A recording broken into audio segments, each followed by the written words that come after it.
Narinig ko. Ikakasal ka na. Ikakasal na ako. Kay Song Si, ang anak ni Isong. Eh ako, Isa ka lang sa aking mga kabit. Pwede kang maging kama ko, pero hindi ka pwedeng maging asawa ko. nagkakamali ka, Yikin. Gusto ko lang lumipat agad dito. Para makapagbigay ng puwang para sa iyo at kay Imsong. Hindi ko hayaang manirahan si Z sa lugar na may ibang babae.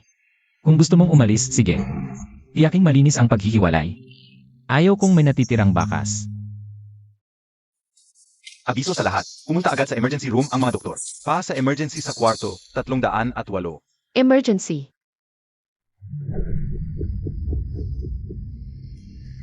Ano ang nangyayari? Isang mayamang dalaga, may allergy sa seafood. Nagkaroon lang ng pantal, pero parang mamamatay na siya. Pasensya na sa abala. Allergy lang sa seafood. Ayos lang. Kung may mangyari sa aking nobya, bawiin ng pamilya Kin ang pondo. At ang lahat ng suportang medikal.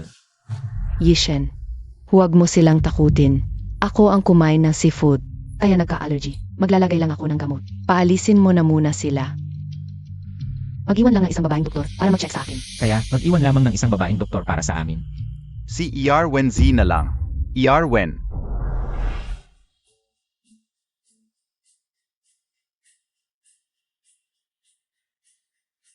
Si Wen ang pinakabatang surgeon sa aming ospital. Walang natalong operasyon. Mapagkakatiwalaan siya kay MS Song. Kaya, Yarwen, pakicheck naman ako. CJ,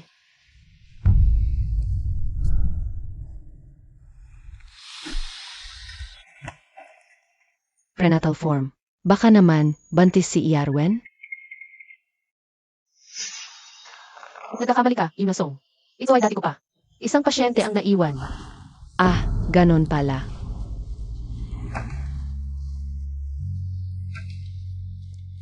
Imsong, kailangan kong lagyan ng gamot ang ibang parte ng katawan mo. Pakialis muna ang iyong damit. Si Yishen. Pakilabas ka muna. Sabihin mo ako kapag tapos na ang check-up.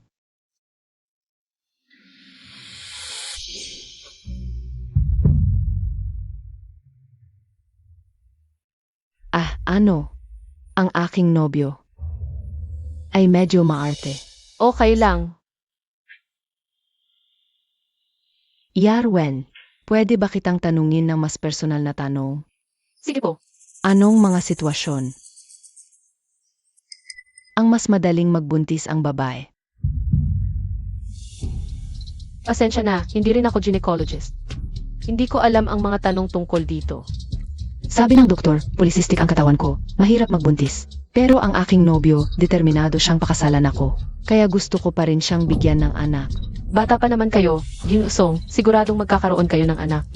Sana nga po, Yarwen. Ginusong, natapos ko na ang paglalagay ng gamot. Maaga kang matulog, hindi na kita istorbo.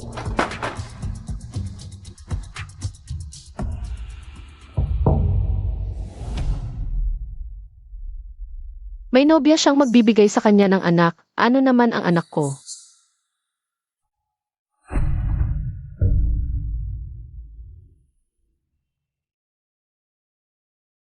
Kinishen, ano ang gusto mong gawin? Hospital ito, maging disente ka. Ibigay mo sa akin ang pregnancy test result. Wala akong karapatang ibunyag ang privacy ng aking pasyente.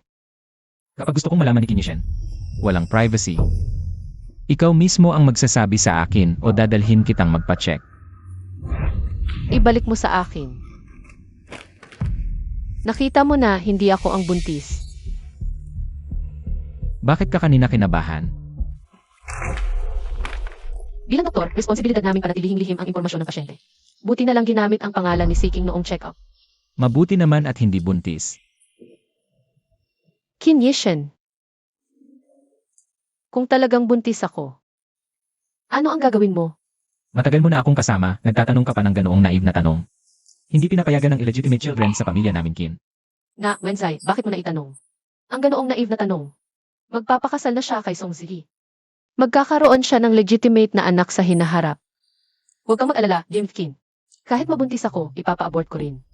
Mabuti naman kung alam mo ang limitasyon mo.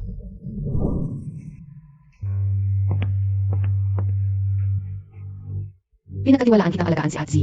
Bakit ikaw pa ang umalis? Anong ginagawa mo dito? Nababagot ako sa ospital mag-isa. Kaya pinapunta ko si Jaja para samahan ako. Hindi ka magagalit, di ba? Songzi, wala namang ibang tao dito. Pwede bang tumigil ka na sa pag-arte? Yishen, Gumagamit lang tayo sa isa't isa. Tinutulungan kitang makawala sa pamilya mo. Tutulungan mo akong makuha ang Kimbrook. Magpanggap na lang tayo sa harap ng iba. Sa likod, wag nang magkubli-kubli para walang magkamali. kuya, tunay ang pagmamahal ni Atzi sa'yo. Paano mo nagawa yon? Kung masyado kang walang ginagawa, pwede kitang ipadala sa Africa para tumulong sa mga refugee. Engagement party na natin sa susunod na linggo. Ayokong may maging problema. Mag-ingat ka na lang. Atzi, ganyan talaga ugali ng kuya ko. Huwag mo masyadong isipin. Okay lang. Nga pala, naalala ko sinabi mo sa akin dati.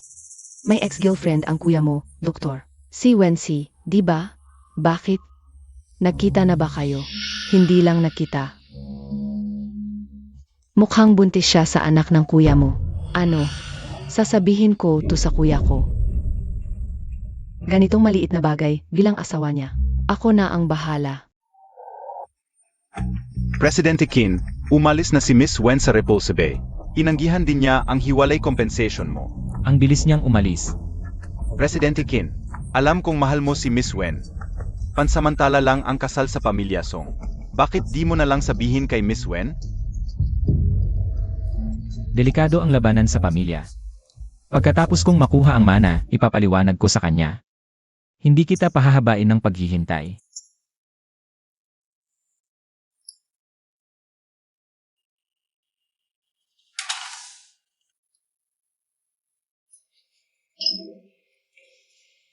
Tatay, huwag ka nang magluto kung masama pakiramdam mo. Okay lang. Itong mga nakaraang taon, salamat sa espesyal na gamot ng boyfriend mo. Mas bumuti na ang pakiramdam ko. 3 taon na kayong magkasintahan ng boyfriend mo. Larawan lang ang nakita ko sa kanya. Bukas, birthday ko, gusto ko sanang ilibre siya ng pagkain. Pwede kaya? Siya. Okay lang, kung hindi pwede, huwag na lang. Kumain na lang tayo.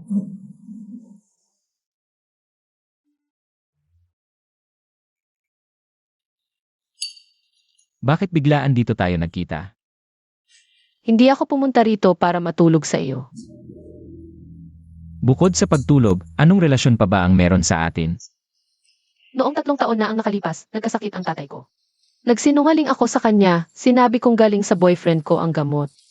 Tapos, Bukas ang kaarawan niya, gusto niyang makita ka. Matanda na ang tatay ko. baka hindi na siya makarami pang karawan. Pwede bang tulungan mo akong magpanggap? Pagkatapos nito, sasabihin ko sa kanya na naghiwalay na tayo. Mula ngayon, mawawala na ako sa buhay mo. Ipadala mo sa akin ang address. Zaishin, okay ba ang sweet na ito, tatay? Okay naman. Mabuti naman. Ayo po ang boyfriend ng anak ko sa loob ng 3 taon. Ako si Kinishan. Pasensya na po sa matagal. Hindi ako nakadalaw. May dala akong maliit na regalo. Maligayang kaarawan po. Naku, nahihiya naman ako. Walang dapat ikahiya. Huwag na po tayong tumayo. Mauna po tayo. Ayo po muna. Yishen, anong ginagawa mo rito? Yishen, bakit ka nandito? Binibini, kilala mo ang boyfriend ng anak ko. Boyfriend. Girlfriend mo siya. Eh ako, sino ako? Lumabas ka muna. Pag-uusapan natin mamaya. Ikaw, babaeng ito, nang akit ka pa sa kuya ko. Hoy, batang ito, bakit mo sinasaktan ang iba? India, huwag kang masyadong magmalaki. Kuya, pansamantala lang siya. Babae na nilalaro mo lang sa loob ng 3 taon. Ang tunay mong nobya ay si Atzi. Paano mo magagawa ito para sa babaeng ito? Tumigil ka. Kuya, sinaktan mo ako. Sinaktan mo ako para sa babaeng ito. Ano ba talaga ang nangyayari? Tatay, Dito. Pasensya na po. Isang pagkakamali lang po ang nangyari ngayon. Ayusin ko ito at magbibigay ako ng paliwanag sa inyo. Pasensya na po sa abala sa inyong karawan. Dadalaw ako sa inyo sa ibang araw para humingi ng paumanhin. Umalis na tayo. Sandali. Tatay, baka mas mabuting umalis muna tayo. Ginoong Qin, ano ba talaga ang relasyon ninyo ng aking anak na babae? Tatay, pasensya na, nilinlang kita. Sa totoo lang, wala akong anumang relasyon kay Ginoong Qin. Pumunta lang ako ngayon para magpanggap lang siya sa isang palabas. Binibining Song, pasensya na. Ganun pala. Hindi naman ako ganoon kastrikto, pero kung si Dr. Wen ay kukuha ulit ng aking nobyo para magpanggap, kailangan niyang magpaalam muna sa akin. Paano naman yung espesyal na gamot 3 taon na ang nakalipas? Matanda ka na, naloloko ka pa rin. Yung gamot na yon. Tama na yan. Tumigil ka na. Hayaan mo siyang magsalita. Ano ba talaga ang nangyari sa gamot na iyon? Hindi mo pa alam, matanda. 3 taon na ang nakalipas. Ang anak mong babae ay humika sa kama ng kuya ko para lang pahabain ang buhay mo. Kung hindi, sa tingin mo saan galing ang espesyal na gamot na yon? Galing lahat yon sa mabuting anak mo, isa-isa niyang pinagdaanan. Tatay, Totoo ba ang sinasabi nila? hindi tatay. Huwag kang maniwala sa kanila.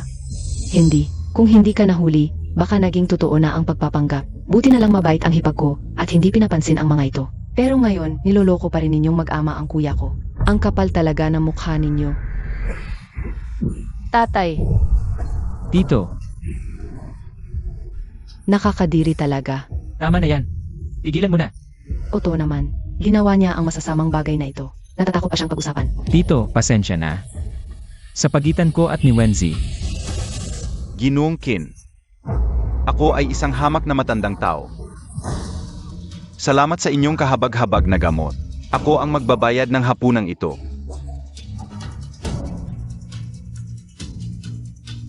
Ilalagay ko na lang dito ang bayad. Mga dukha. Zaishi, umalis na tayo. Tito, paano naman itong regalo? Masyadong mahalaga ito. Mas mabuting kunin ninyo ulit ito. Songzi, masyado ka nang sumasali sa mga bagay na hindi mo naman dapat pakialaman. Paumanhin. Hindi ko alam na may relasyon ka pala sa kanya. Ikaw lang naman ang kasintahan ko sa pangalan lang. Anong karapatan mo? Kapag mas pa ng mga bagong hari. Kuya, bakit mo masisisi ang asawa ng kapatid ko? Ito ngayon ay mahalagang panahon para sa iyong halalan. Kapag nalaman ito ng pangalawang tiyo, paano ka pa makakapag? Pakasalam na maayos kay misis. Sige, sabi mo marunong ka naman gumawa ng desisyon, di ba? Kaya simula ngayon, tinatanggal na kita sa posisyon mo sa Qin Corporation. At wala ka ng karapatang kumuha ng kahit isang sentimo mula sa pamilyang Qin. Ikaw na lang ang gumawa ng paraan sa sarili mo. Bakit nagawa ito ng kuya ko? Magaling talaga ang asawa ng kapatid ko. Pinasunod na niya agad si Wensi noon pa. Kung hindi, hindi natin makukuha itong magandang pagkakataon na ito. Ngayon tingnan natin, talagang, hindi na pwede ang aking kuya at Wensi. Hindi pa yan sapat. Gusto kong ganap na siyang mawala ng pag-asa kay Kinishen. At pati ang batang nasa kanyang sinapupunan. Ay talagang hindi pwede itong ituloy.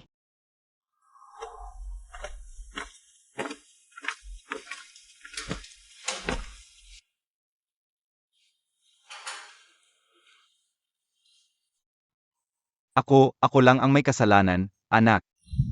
Itay, Ako lang ang may kasalanan, anak. Pinabayaan kitang magdusa dahil sa akin. Itay, ako ang anak na nagkasala sa inyo. Pinahiya ko po kayo. Xiaoji, sabihin mo sa akin ng totoo. Gusto mo ba yung binatang nagngangalang Qin Yishen? Ako,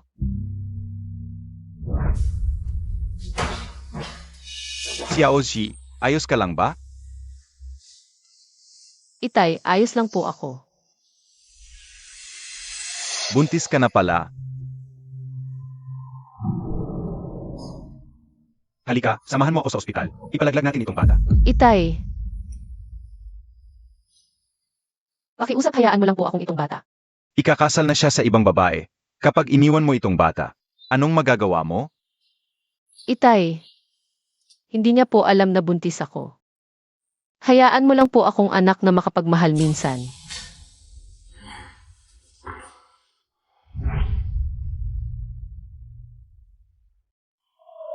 Itay, saan ka po pupunta? Maaga pa naman ang pagbubuntis. Bibili lang ako ng mga pagkain na pampatibay ng pagbubuntis mo.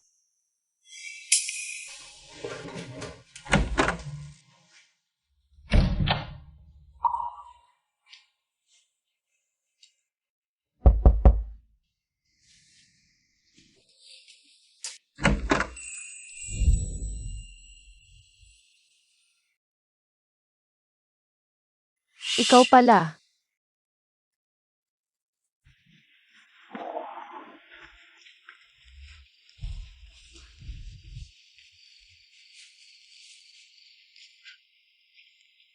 May kailangan ka pa bang bagay, Ginoong Qin? Pasensya na sa nangyari ngayon, hindi ko inaasahan. Nabiglang sumulpot si Songzi. Kasalanan ko rin to ngayon. Alam kong ikaw at si Song Ziyi ay magpapakasal na. Pero nagyaya pa rin kitang magkita tayo.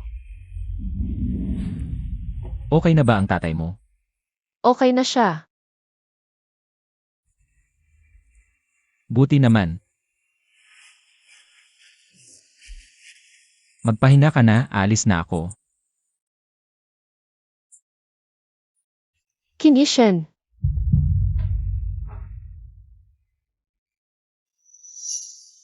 Sa loob ng 3 taon, may konting pagtingin ka ba sa akin? Sige na. Huwag ka nang sumagot, tama na to. Huwag na tayong magkita pa. Maligayang kasal. Wenzai, gusto kita. Sobra. Pa, okay ka lang? Pa.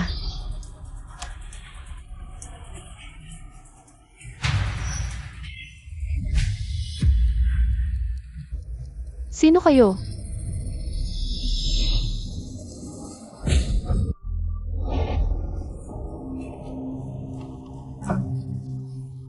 Nasaan ako? Gising ka na rin. Nakidnap tayo. Nakidnap. Nasaan ang tatay ko? Nasa kabilang bodega sila. Safe naman. Oy, gising na.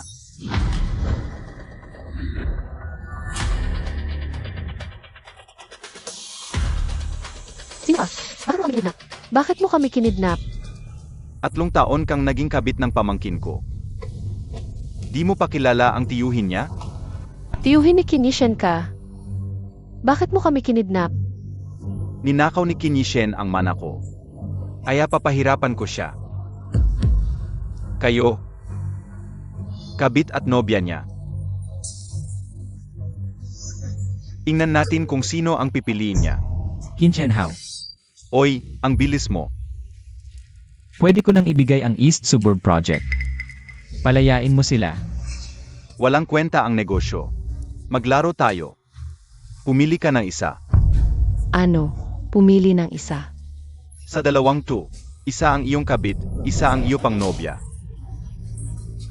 Isalba mo ang isa, iwan mo ang isa, yung natira.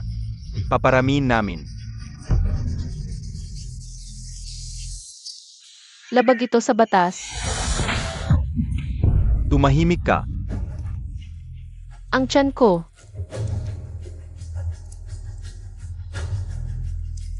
Kung hindi ka pipili, kami na ang pipili para sa iyo. Bitawan mo ako. Huwag mo akong hawakan. Yishen, sagipin mo ako. Ayoko dito. Tumigil kayo. Ako ang pipili.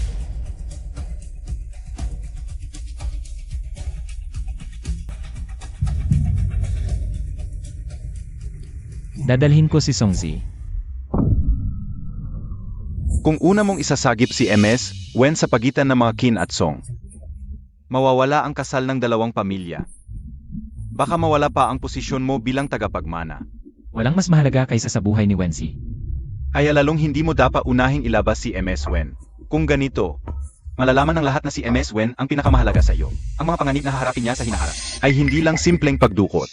Huwag kang mag-alala, Boss Qin. Kapag nailabas mo na si MS Song, papasok agad ang mga tao namin. Si MS Wen, walang mangyayaring masama. Mas mahal mo pa rin ang iyong nobya. Itong kabit mong natulog sa iyo ng 3 taon.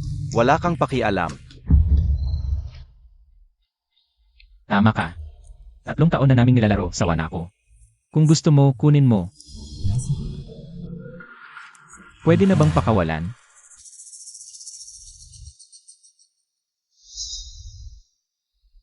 Sa huli, ako ang pinili ni Yishen.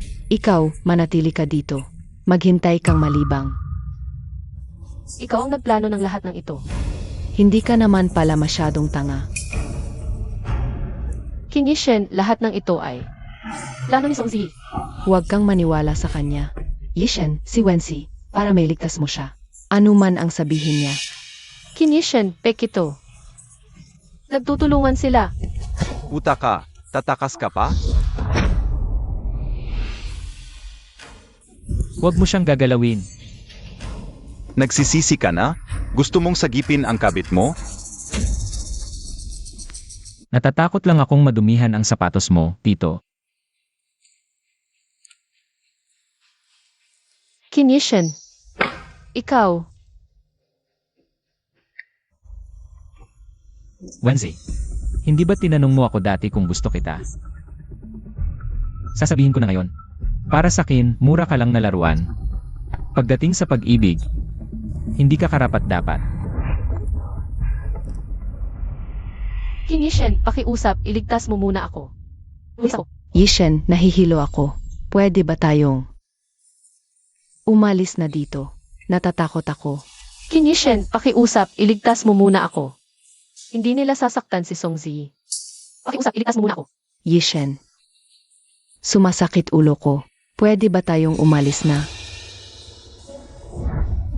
King Yishen, pakiusap, iligtas mo muna ako. Sinisiguro ko, hindi na kita guguluhin pa. Pakiusap.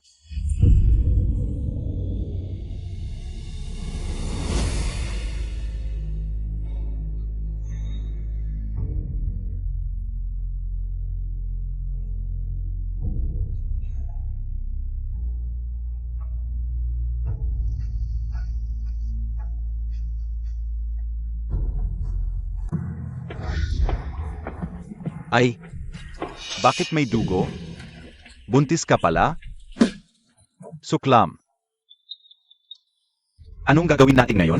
Ay naku, nasusunog ang bodega sa timo. Takbo. Paano siya? Wala namang pakialam si King Yishen. Bakit tayo mag-aalala? Takbo.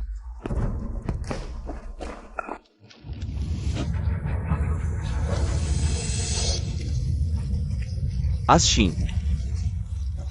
Ashi, gising ka. Ashin. Huwag kang matakot, Ashi. Ilalabas kita rito, anak.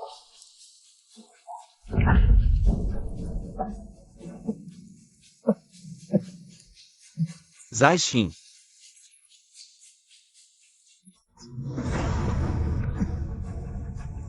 Tatay, Tulong. Tulong. Buntis ang anak ko.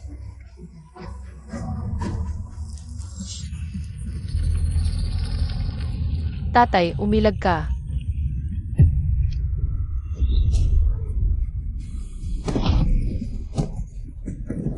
Tatay, Zeji ngayon na. Bilisan mo. Huwag mo akong intindihin. hintayin mo ako. Maghahanap ako ng tulong. Babalik agad ako.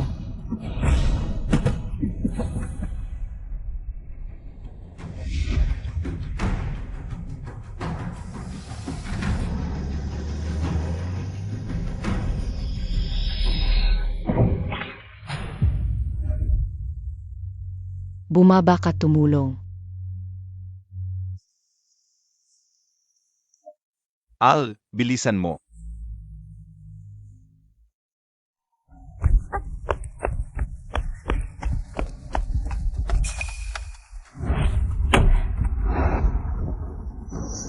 Babalik ka para iligtas si Wensi.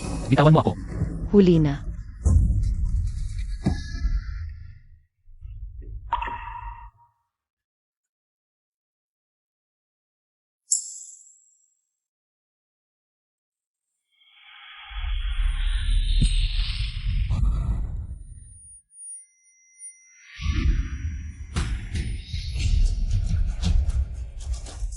Azi, nasaan ka? Azi. Azi, nasaan ka? Azi. Azi. Boskin, matagal ka nang naghahanap. Naipataw pa sa'yo ang parusa ng pamilya. Kung magpapatuloy ka ng ganito, hindi ka kayanin ng katawan mo. Azi, siguradong naghihintay ka sa akin para iligtas ka. Azi, nasaan ka na? Presidente Qin, sinabi na ng pulis, dito sa lugar na ito, ay wala ng anumang buhay na natitira. Si MS Wen. Baka siya ay Impossible.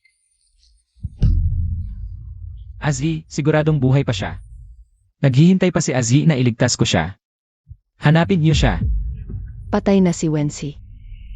Ikaw. Ano ang sinasabi mo? Huwag kang maglokohan. Paano makakatakas ang isang tao mula sa sunog? Pagkatapos magkaroon ng malubhang pinsala, matagal na siyang nawala, tulad ng mga guho na ito.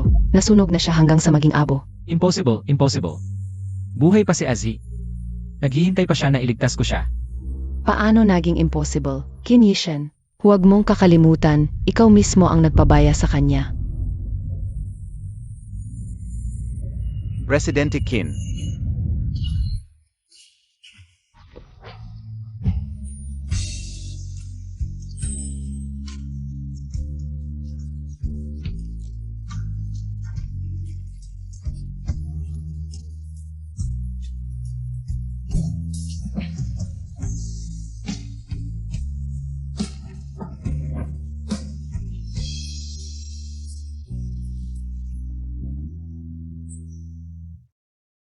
Isang tao lang iyon.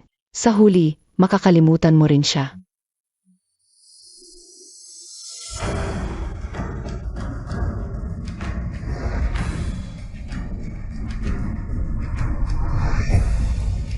Bakit ka agad pumunta rito pag uwi mo? Para tingnan ang lugar na ito kung saan ako iniwan. Dito, nawala sa akin ang aking ama. Ang aking anak. At ang isa kong kamay. Huwag mo nang isipin ang nakaraan. Hindi ka na Wenji ngayon. Ikaw si Lengju, ang presidente ng Leng Group. Hindi ka na muling pababayaan. Tama. Kung hindi dahil sa iyo at kay Auntie Shuang na nagligtas sa akin noon, hindi magkakaroon ng Lengyu ngayon. Nga, ang auction bukas, sigurado bang nandoon ang aking singsing na jade? Sigurado. Pero, nandito rin ang mga pamilya Qin at Song. Panahon na. Para makita sila.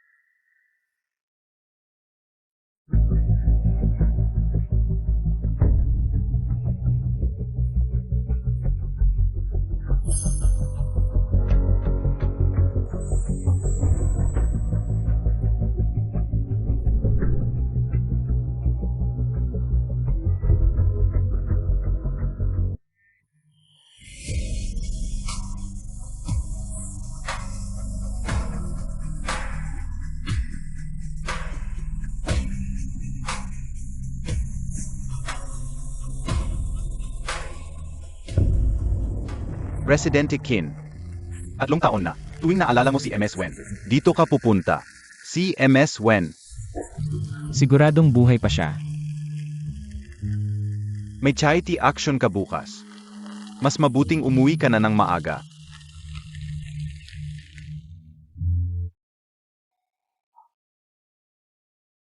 Narinig mo ba? Sa auction ngayon, dadalawa rin ang presidente ng Leng Group. Siyempre alam ko, Ang mga taong narito ngayon.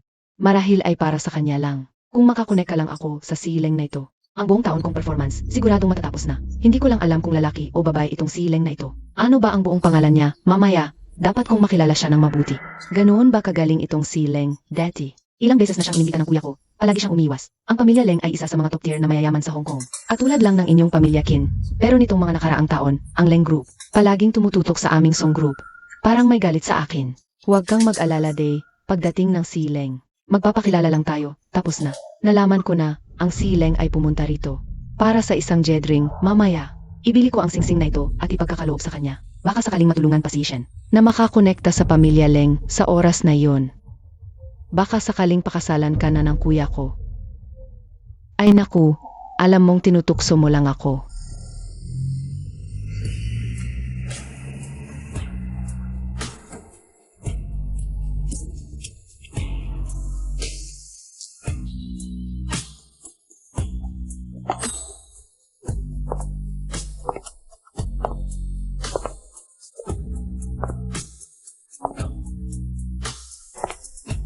Hindi na kailangang sumunod, huwag munang ilabas ang aking pagkakakilanlan. Pero ang action na ito ngayon, maraming tao ang dumating para sa iyo. Natatakot ako na mapanganib ka. Wala yan, darating si Kong yan mamaya. Sage.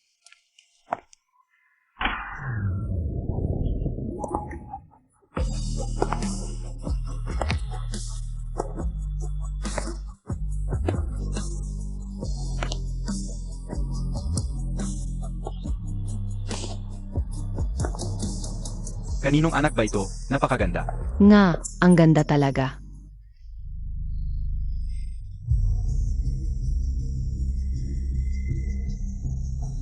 Yemi, ano naman ang silbi ng kagandahan? Ang pinakamaganda rito. Ikaw talaga, Day. Isa lang siyang mahilig magpasikat. Huwag mo nang pansinin. Hindi, bibigyan ko siya ng leksyon. Hoy, ikaw, painom mo ako ng alak. Ikaw ang sinasabi ko, hindi mo ba naririnig?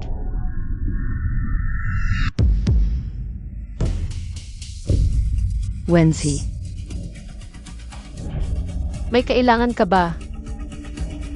ikaw ba si Wensi? Hindi. Patay na si Wensi noong 3 taon na ang nakalipas. Hindi siya maaring si Wensi. Pero bakit may taong magkamukhang magkamukha? De, kahit magkamukha sila ni Wensi, iba ang ugali niya kay Wensi.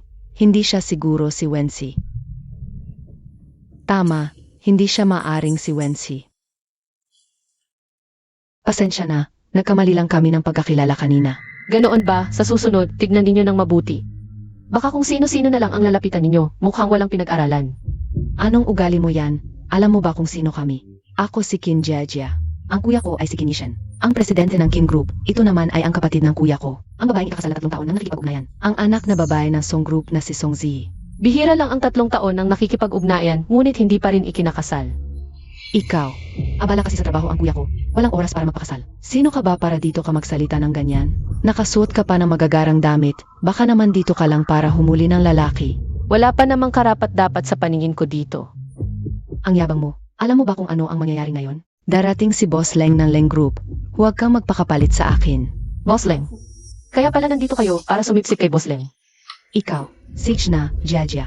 Paano kung may kapit siya sa taas? Huwag na lang natin siyang galitin. May kapit man siya, ano naman? Ang kuya ko ay si Kinishan. Sino ang hindi mag-aalangan sa King Group? Ikaw, lumuhod ka. Humingi ka ng tawad. Napakatanga at walang modo.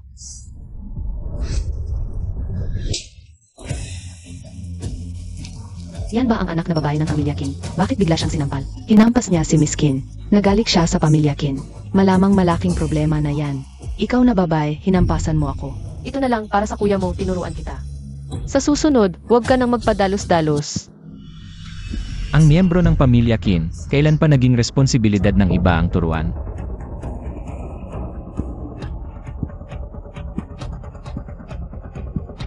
Dumating na si Boskin. Sinampal ng taong to ang kapatid ni Boskin. Malamang magdudulot ito ng malaking problema. Kuya, sinampal ako nitong babae kanina. Mag-ingat ka sa pagsasalita. Miss, kung kanina ay na-offend ka ng kapatid ko, humingi ako ng paumanhin para sa kanya. Ngunit kung ikaw ang nagsimula ng gulo, hinihiling ko rin na magbigay ka ng paliwanag para sa kapatid ko. Kung gusto kong manampal, mananampal ako. May problema ba? Ang boses na to,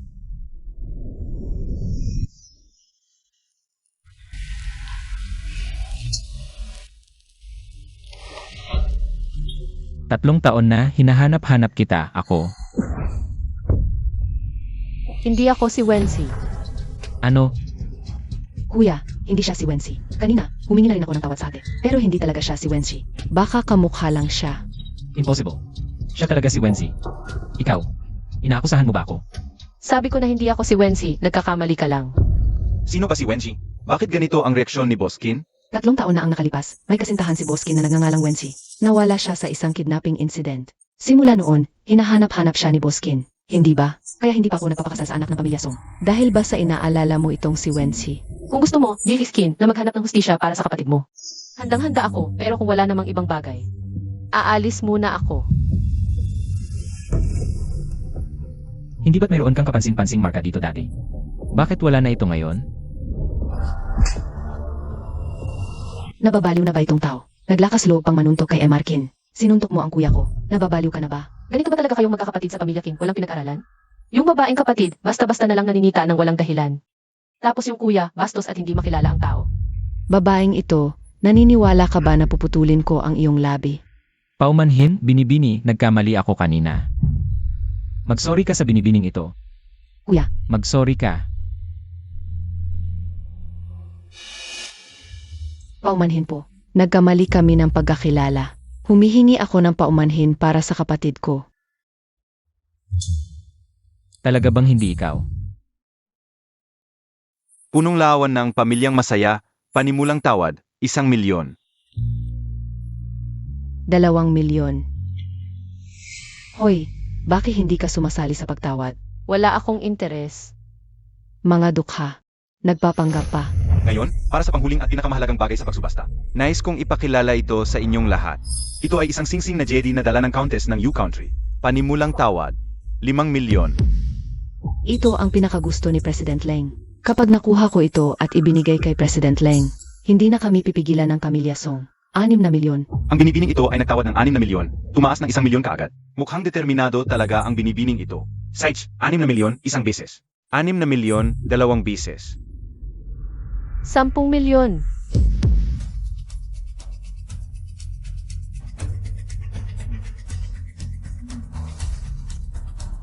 Ang binibining ito ay nagtawad ng 10,000,000, tumaas ng 4,000,000.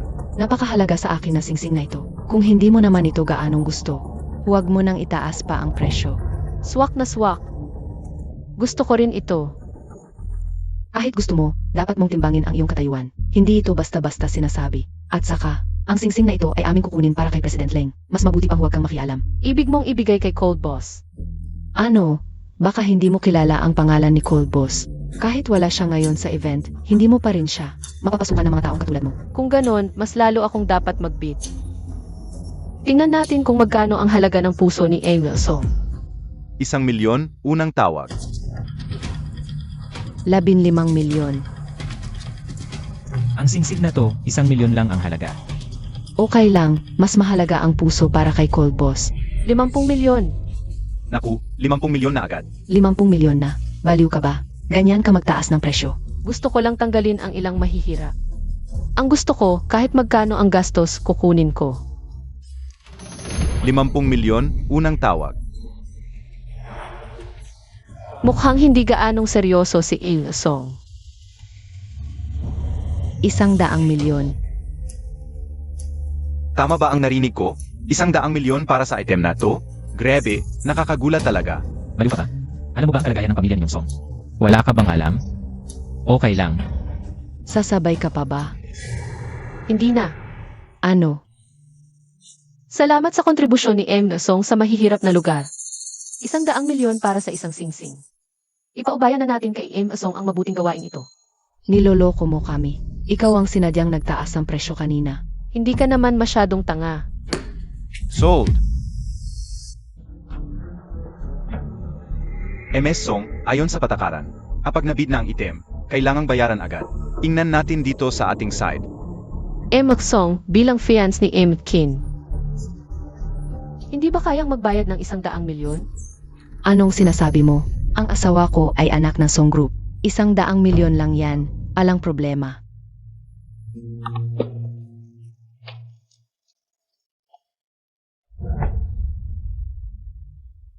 Matagumpay ang pagbabayad. Ito ang inyong koleksyon, ingatan ninyo. Ate, kapag nakuha natin ang Jedring na to, iyak na. Papansinin tayo ng pamilyang Cold. Anong nagawa mo? Natatawa ako sa katangahan ninyo. Kuya, ang babae na to, talagang ngalang respeto. Kanina pa, hindi ko natanong, ano ang tawag sa'yo, miss? Ako. Ang pangalan ko ay Wenzi. Ang aking pagkakakilanlan, hindi ninyo karapat-dapat malaman. Mukhang takot ka lang sabihin kasi baka pagtawanan ka ng lahat. Mukha kang sosyal, pero malamang kabit ka lang ng iba. Tumahimik ka. Kuya, huwag kang magpalinlang sa mukha niya. Hindi siya si Wensi. Lagi niyong binabanggit ang Wenzi na to. Sino ba talaga si Wenzi sa inyo? Isang taong mahalaga sa akin noon. 3 taon ko siyang hinanap. Ganoon ba? Kahit hindi ko alam kung anong koneksyon ni Miss Wen sa inyo. Pero malamang umalis siya dahil ayaw na niya makipag-usap pa sa'yo. Ang tao, wag nang laging nabubuhay sa nakaraan. Yishen, nakuha na natin ang singsing. Magpahinga muna tayo, hintayin natin si Boss Leng. Tapos ibigay na natin sa kanya. Sige, kung saan ka masaya.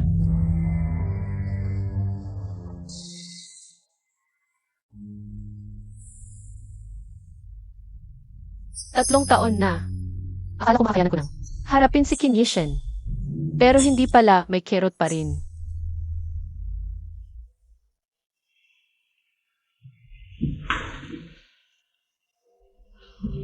Ginoong Kin, nasa banyo ng babae ka. Hindi ka naman siguro naligaw. Naghihintay ako. Wala si Miss Song dito. Galit ka sa akin, di ba? Galit ka dahil hindi kita inuna noong 3 taon na ang nakalipas. Hindi ko maintindihan ang sinasabi mo. Kahit tinanggal mo ang peka sa likod mo, alam ko. Ikaw si Wenzi. Kahit hindi mo aminin, okay lang. Subukan natin. Kahit hindi mo aminin. Naalala ko, dito ka pinakamahina.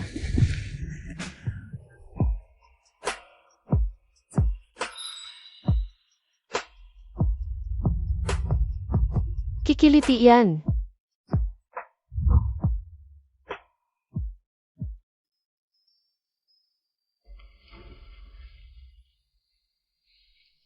Ginoong Kin, gusto mo ring subukan sa kanan? Mahina rin ako sa kanan. Bakit tumigil ka na, Ginoong Kin? Sino ka ba talaga? Kung gusto mo, Ginoong Kin, pwede rin akong maging Wensi.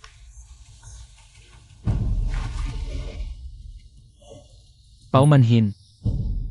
Nagpasensya ka na. Kin Yishen. 3 taon na. Sino pa ba ang nananatiling tulad ng dati? Yishen, saan ka galing? Ang tagal kitang hinanap. Ang tagal kitang hinanap. Ako. Kanina, si Boss Kin ay naligaw sa babaeng Teeth. Buti na lang nakita niya ako at dinala ko siya pabalik. Dapat bantayan ni Miss Song ang kanyang nobyo. Ngayon, naligaw siya sa babaeng Teeth. Sa susunod, baka sa kama na ng ibang babae. Ikaw. Kuya, hindi mo ba nakita na inaasar niya si At? Sabi ko sa'yo. Si Songzi ay nobya ko lang. Huwag mong tawaging ate ng paulit-ulit.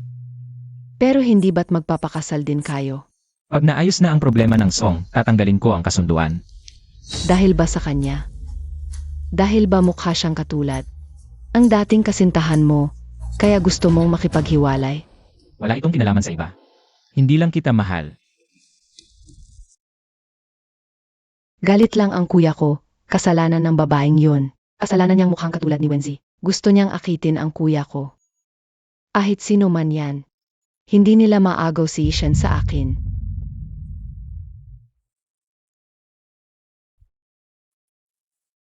Parang bagong mukha ka. First time mo ba dito? Pwede bang makipag-inuman?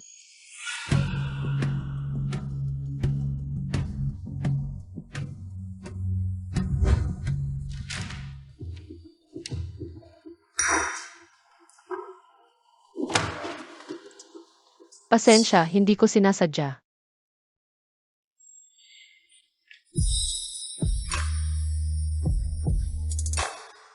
Inumin mo.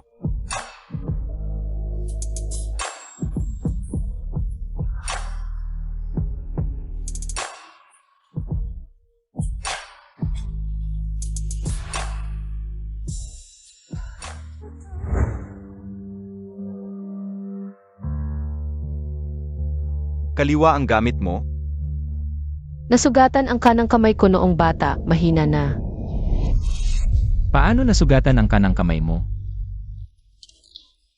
Tatay, umalis ka dyan.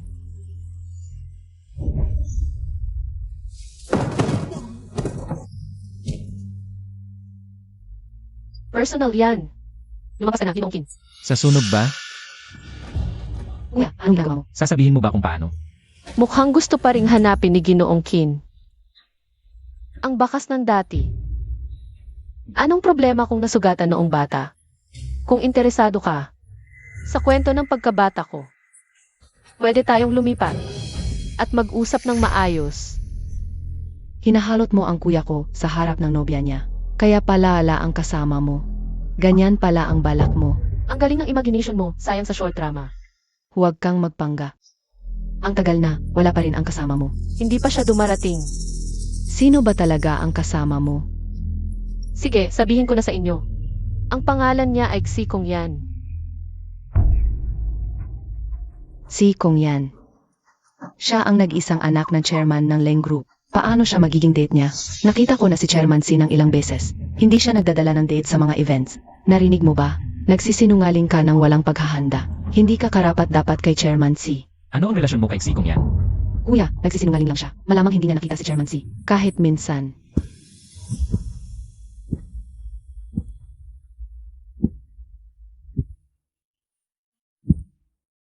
Dumating na ang date ko. Si Kong Yan nga siya. Lumalapik siya sa atin. Baka. Sinadyang hinanap ka niya. Naalala kong nakita kayo dati. Hindi naman siguro. Dapat hinahanap niya ang kuya ko. Bakit hindi ka naman maayos magdamit?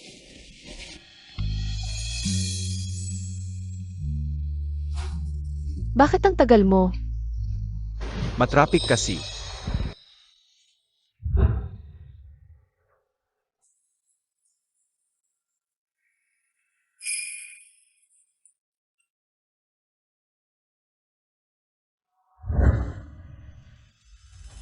Kayo. Totoo bang kasama ni Chairman Si ang babaeng ito? Sa pakikitungo ni Chairman Si sa kanya, mukhang hindi lang. Dete ang relasyon nila. Ipakikilala ko sa inyo. Ito ang date ko ngayong gabi. Siksi Kong Yan. Nandito rin si President Kim. Chairman Si. Ang tagal natin hindi nakita. Hindi pa namin nakita si Chairman Si na may kasamang babae sa event. Sino siya? Hindi mo ipapakilala. Chairman Si, dahil nandito ka na, may isang bagay na kailangan mong tulungan ako. Ano iyon? Kinatawan ko ang Song Group para bumili ng J-Drink para kay President Leng. Pakikuha mo po at ipadala sa kanya. Narinig mo? Pa sa'yo. Ano? Siya si President Leng. Hindi pa pala alam ng lahat. Ito ang bagong nanunungkulan na presidente ng Leng Group. Si Leng Yu. Siya pala si Leng Yu? Ito pala si Leng Yu. Narinig kong sa loob lang ng isang taon, pinalaki niya ang stock ng Leng Group. Nga, hindi ko inakalang babae si President Leng. At ang ganda-ganda pa. President Leng, pasensya na at hindi kita nakilala. Ito, ipinagbubunyi kita para humingi ng tawad. Walang problema. Hindi lang ikaw ang walang alam sa tunay na kalagayan. Kanina pa, akala ni Ginoong Kinakoy dati niyang kasintahan. Paumanhin, Boss Leng, nagkamali ako kanina. Walang problema. Sana'y magkaroon pa tayo ng pagkakataon na makipagtulungan sa inyo, Boss Kim. Boss Leng, espesyal kong binili ang singsing na ito para sa inyo. Bagaman may hindi pagkakaunawaan tayo noon, ngunit, ang aming Song Group ay taos pusong nais makipagtulungan sa inyo. Una kong gustong bilhin ito, ngunit nang dumaan sa iba. Nawala na ang dating ganda nito. Kumain tayo ng mga panghimagas. Sage. Siya pala talaga ang Boss Leng ng Leng Group. Kaya sinadya niyang pataasin ang presyo ng singsing. Kuya, baka pag-initan tayo niya dahil sa ginawa natin kanina. Ngayon ka lang natakot. Kuya, saan ka pupunta? Ano pang ginagawa natin dito? Naghihintay na mapahiya ulit. Kung ayaw mo sa Song family, bukas pa lang, pababagsakin ko na sila. Walang saysay kung agad-agad. Gusto kong makita kung paano sila magdusa ng dahan-dahan. Si Leng Yu, 25 taong gulang, chairman ng Leng Group. Ampon na anak, sinasabing noon pa man ay pinoprotektahan ng pamilya Leng. Sa ibang bansa, at bago lang umuwi sa Hong Kong 3 taon na ang nakalilipas. Maaari pa bang mahanap ang mga impormasyon mula 3 taon na ang nakalilipas? Hindi. Alam lamang na nanirahan siya sa ibang bansa. Ngunit wala ni isa. Bakas na kanyang buhay ang natagpuan. Nakuha ko na. Maaari ka nang lumabas. Siya nga pala, Boss Kim, ang bahay ninyo ni MS Wensa. Repulse Bay, may gustong bumili nito ng mataas na halaga kamakailan. Hindi ko ito ipagbibili kahit gaano kalaki ang halaga. Tanggihan mo. Yishen, pakiusap, iligtas mo ang aming pamilya Song. Ano ang nangyari? Bigla na lang, naubos ang pondo ng aming pamilya Song. Maraming proyekto ang kinainisan ng mga investor. Nang tanungin ng katay ko, lahat ito ay utos ng Leng Group. Noong araw ng auction, mayroon kaming hindi pagkakaunawaan ni MS Leng. Ngunit hindi naman dapat ganito ang gawin niya. Napabagsakin ang aming pamilya Song. At saka, noong araw ng auction, hindi lang naman ako ang nakasakit sa kanya, pati si Jiajia. Ang ibig kong sabihin, kung ganito ang gagawin niya sa aming pamilya Song, ang susunod ay maaring ang pamilya Kin. Huwag mong pilitin na isama ang pamilya Kin at Song. Huwag kang mag-alala, maaari akong tumulong para sa inyo. Ngunit mayroon akong isang kondisyon. Gusto mong kanselahin ang kasunduan sa kasal. Pumili ka, ang pamilya Song o ang kasunduan sa kasal. Ganito ba ako kasuklam-suklam sa iyo? Kahit wala na si Wency, ayaw mo pa rin. Piliin ako, tama ba? Hindi dahil ayaw kitang piliin. Hindi ka kailanman naging opsyon sa mga pagpipilian ko.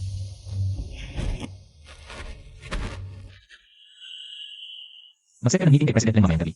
Sabihin mo, handa mag-full fund ang Kin Group para sa hatching project. Hindi na kailangan mamayang gabi. Nagpa-reserve na si President Leng ng restaurant. Hinihintay na lang kayo. Bakit dito sa restaurant na ito? Ano? Hindi ba gusto ni Aitken? MR Kin.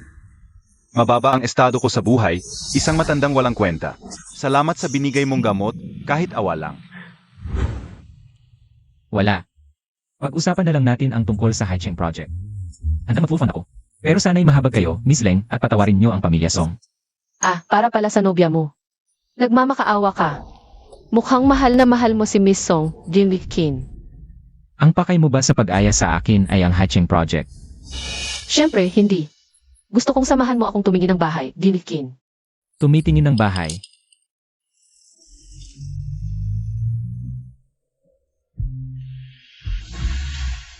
Yung bahay na sinasabi mong bibilhin. Dito mismo. Tama. Ito mismo ang bahay mo, Jimmy Kin. Nga pala, President Kin, yung villa sa Shallow Water Bay na tinitirhan niyo dati ni Miss Wen. May gustong bumili ngayon, maganda ang offer. Kahit magkano, hindi ko ibebenta. Tanggihan mo siya.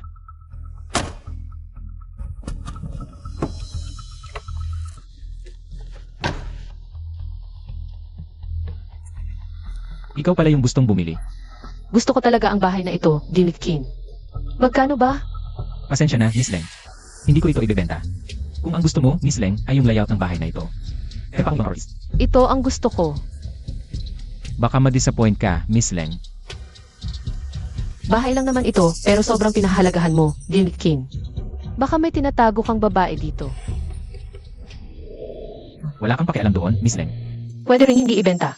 Pero dahil nandito na tayo, hindi mo ba ako aanyayahan sa loob, Jimmy Kin?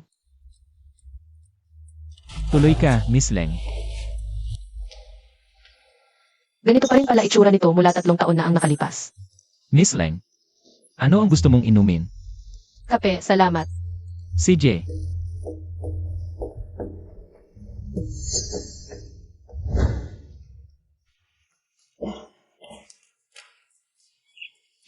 Ano ba to? Huwag kang maalarma. Ito ay, Huwag mong ilagay sa bahay ang mga nakakatakot na bagay na ito, okay? pero kailangan ko ng human anatomy para sa medical class ko at sa susunod na linggo. Ay may exam na, kaya dinala ko si Whitey sa bahay. Tinatawag mo siyang YK. Whitey, natakot ba si Kin? Siyempre hindi. Gamitin mo ito para takpan siya.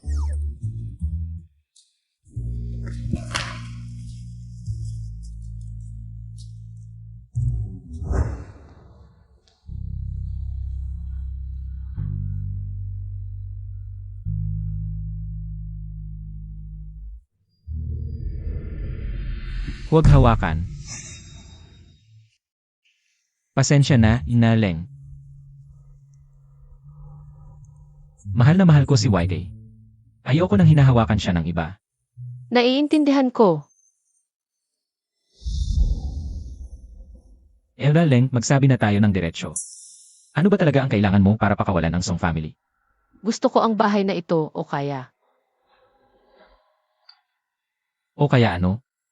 Bakit hindi hulaan ni Kin kung ano pa ang kulang sa akin? Ano pa bang kulang sa isang tulad mong mataas ang posisyon, Imaleng? Kulang ng isang kasintahan. Maaari kong ibigay sa iyo ang gamot. Ano naman ang maibibigay sa akin ni Wen? Malakas at mayaman si Tixi. Ano pa bang kulang sa kanya? Kulang ng isang kasintahan.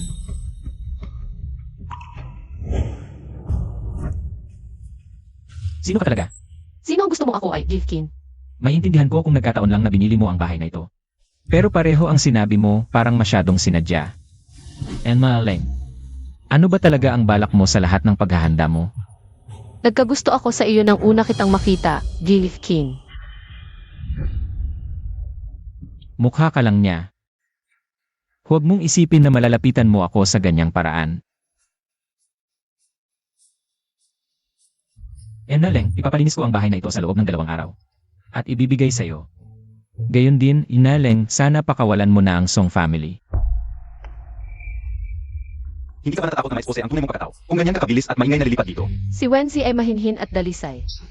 Ang kasalukuyang Lengyu ay marunong mag-ayos ng magandang makeup, magsuot ng maayos na hairstyle. Kahit ako, hindi ko na makita ang dating Wensi sa kanya. Sa parehong mukha, sino ang mag-aakala na si Lengyu ay ang dating Wensi? Paano naman ang proyekto sa Haicheng? Ibibigay din ba talaga sa Song family? Pansamantala lang para makaramdam sila ng ginhawa.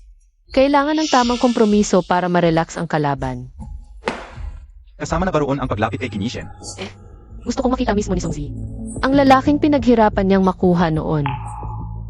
Ngayon, isang kaway lang ng daliri. Kung ano ang gusto ko, makuha ko na. At hindi lang si Kinishen ang lalaking makukuha ko. Ako rin. Gabi na, umuwi ka na at magpahinga.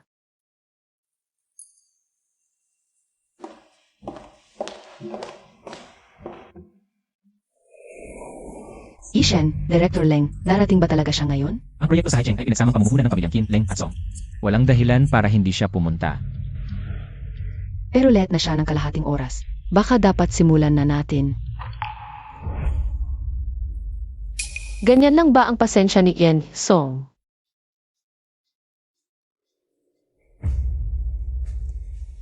Ikaw siguro si Director Leng, isang karangalan. Kumpleto na ang tao, simulan na natin ang pulong. Mga kasama, ako ang magpapaliwanag sa inyo ng plano ngayon. Hoy, sandali. Director Leng, may problema ba? Ang proposal na ito ay gawa ng Song Corporation, kaya baka hilingin natin kay Isong mismo na magpaliwanag. Ito, Ang tatay ko ay chairman ng grupo. Paano siya gagawa ng ganyang bagay? Ganun ba? Ikaw naman, Yen Song, bilang maharlikang anak ng Song. At nobya pa ni Ikin, siguradong napakagaling mo. Kaya pwede ka ring magpaliwanag para sa amin. kung hiling ni Director Leng, Sich, ikaw na ang magpaliwanag. Hindi ko naman talaga tiningnan ang proposal na to. Paano ako magpapaliwanag? Itong si Leng Yu. Sinasadya talagang hirapan ako. Ano ba, Yen Song, may hirap ba? Ako. Ganito ba ang sinseridad ng Song Corporation sa pakikipagtulungan? Director Leng, huwag po kayong magalit. Pumunta ka na riyan. Ipaliwanag mo na mabuti ang proposal natin kay Director Leng. Song Si, noong 3 taon na ang nakalipas. Ang kahihiyang ibinigay mo sa tatay ko, ngayon, ibabalik ko sa'yo. Hoy, sandali, pakisabi naman, Yen Song. Ipaliwanag mo nga itong flowchart. Itong chart na ito ay... Ha, ang maharlikang anak ng Song, ganyan lang ang kakayahan. Nga, kahit flowchart hindi maintindihan. Mukhang kailangan pang pagbutihin ni Yen Song ang kanyang kakayahan. Kaya tungkol sa pakikipagtulungan na ito. Director Leng, pakiusap, huwag niyo pong bawiin ang puhunan. Ang aming Song Corporation ay umaasa sa proyektong ito para makabangon. Kung bawiin niyo ang puhunan, mabubuwag ang Song Corporation. Pero hindi ako mapapanatag kung maglalagay ako ng pera. Ano sa palagay ni Ikin? Director Leng, Aminado akong hindi ako gaanong magaling. Ikaw, Director Leng, sa pag-akyat sa kama ng lalaki mo nakuha ang posisyon bilang presidente ng Leng Corporation. Hindi ba't napakahusay mo rin naman? ano ba ang pinagsasasabi mo? Hindi pa alam ng lahat, akala nyo, bilang isang babae. Paano siya nakaupo bilang presidente ng Leng Corporation sa loob lang ng 3 taon? Hindi ba't sitsikong yan ang nagtulak sa kanya? Isang simpleng ampon lang ng pamilya Leng. Gago ka. Tumahimik ka. Tatay, sinuntok mo ako. Humingi ka ng tawad kay Presidente Leng. Ganun pala, ang babaeng ito, si Miss Song, ay sarili ang ginagawang batayan. Kung ganun ang pag-iisip mo, lahat ba ng babaeng presidente? Sa tulong lang ng lalaki umaasenso. Tama, ampon ako ng pamilya Leng, ngunit dahil nakaupo na ako. Sa posisyong ito, ang siyengla ng pamilya nyo, Song, ay hawak ko na. Presidente Leng, kasalanan ko. Hindi ko naituro sa anak ko. Pag-usapan ko siya. Tingnan ninyo. Yung usapin sa investment. Usapin muna natin yung investment sa ibang araw. Sa ngayon, wala ako sa mood. Hoy, Presidente Leng. Disperse na kayong lahat.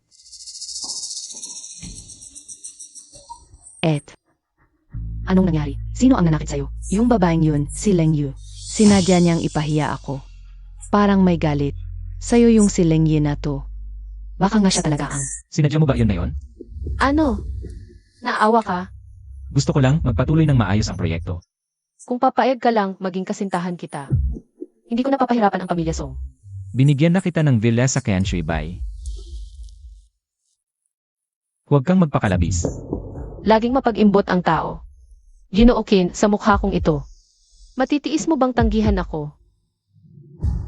Ano ba ang ginagawa ninyo? Hindi mo ba nakikita? Ginaganya ko ang nobyo mo. Ikaw, Lumabas ka. Narinig mo? Pinapalabas ka. Sinasabi ko, kayong dalawa, lumabas kayo.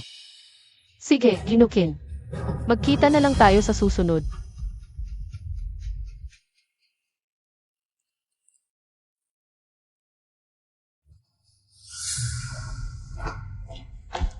sandali. Marami namang lalaking pwedeng piliin si Presidente Leng. Bakit kailangan pang mang-akit ng nobyo ko? Hindi ba't ikaw ang nagsabi, gustong umakyat sa posisyon ng presidente? Kailangan mo umasa sa pag-akyat sa kamar ng lalaki. Sa tingin ko, maganda si Kim Yishen. Alam ba ni Cold Chief kung ano ang nangyari sa huling babaeng umakyat sa kama niya? Ano ang naging kalagayan niya? Sabihin mo, Ang babaeng yun ay si Wency. Kamukha mo siya, Cold Chief. Dati, siya lang ay isang babaeng nilalaro lang ni Yishen. Pero nagkaroon siya ng mga maling hangarin. Nakidnap kami pareho. Sabi ng kidnapper, isa lang ang maliligtas. Hulaan mo, Cold Chief. Sino ang pinili ni Yishen? Sa huli, ako ang dinala ni Yishen. At ang babaeng iyon at ang kanyang ama ay sinunog ng buhay. Nga pala, pagkatapos ng aksidente, natagpuan sa lugar. Ang sunog na bangkay ng kanyang ama. ano ang sinabi mo? Parang malaki ang reaksyon ni Cold Chief. Nagtataka lang ako sa lugar ng insidente. Nakakita pa ng sunog na bangkay? Anong silbi kung walang mag-aangkin?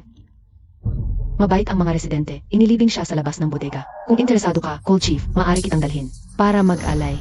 Bakit ako mag-aalay sa taong walang kinalaman sa akin?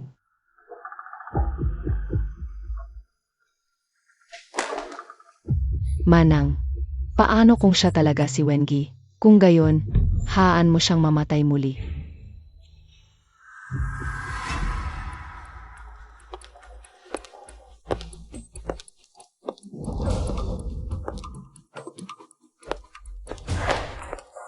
Ano, nalaman mo na?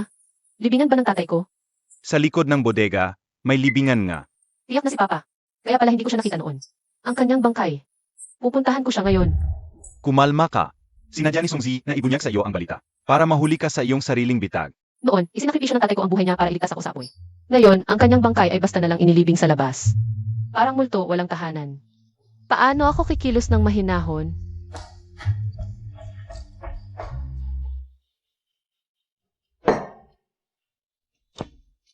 Ikaw ay anak na babae ng Song pamilya, hindi mo kailangang gawin ito. Pero ako rin ang iyong nobya. Paulit-ulit ko nang sinabi, ipapawalang bisa ko ang kasunduan. Sa puso mo. Hindi ba ako mahalaga kaysa sa taong iyon? Hindi siya patay.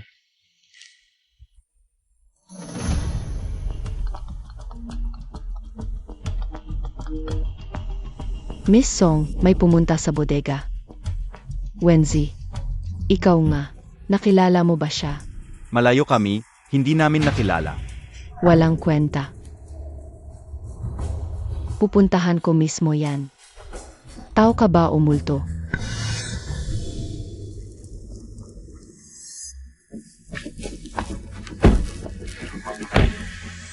Ate, sigurado ka bang si Leng Yue ang pumunta? Mukhang. Anong ginagawa niyo? Harang kayo sa daan. Umalis kayo. Sabi ng boss namin, kung pipilitin ni MS Song, baka buong ari-arian ng pamilya Song ang kapalit. Ano?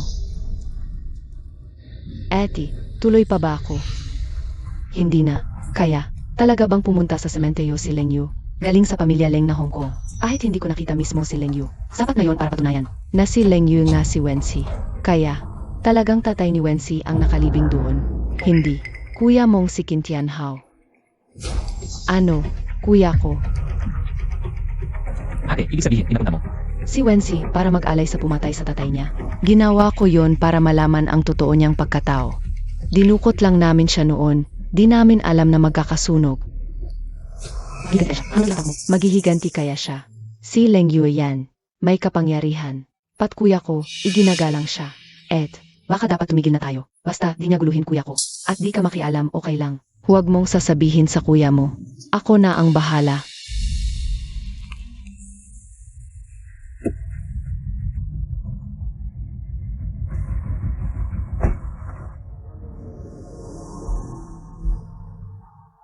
Dito ba? Dito nakalibing si Papa. Napatunayan ko na, ang taong to ay namatay sa sunog. Walang kumuha sa bangkay noon. Kaya, Kasalanan ko lahat. huwag, di mo kasalanan. Kung yan, Umuwi ka muna. gusto kong makapag-usap mag-isa kay Papa.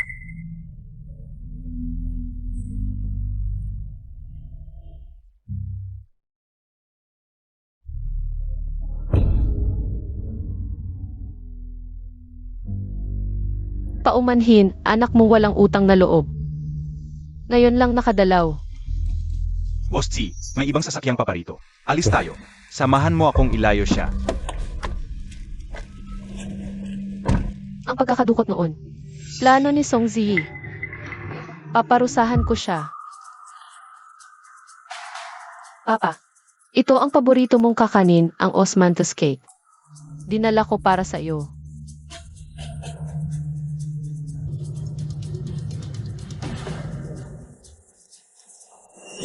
Papa, huwag kang mag-alala. Di ka maghihintay ng matagal. Ang lahat ng nanakit sa atin, magbabayad sila.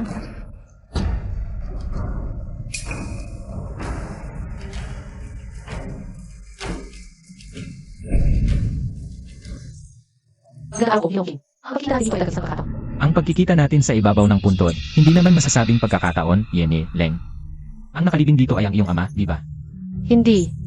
Pero sa iyong hitsura, Yene, Leng, para kang nagdarasal para sa isang mahal sa buhay. Leng Yue, sino ka talaga? Bakit ka naririto? Dumadaan lang po ako rito at nakakita ako ng isang simpleng puntod.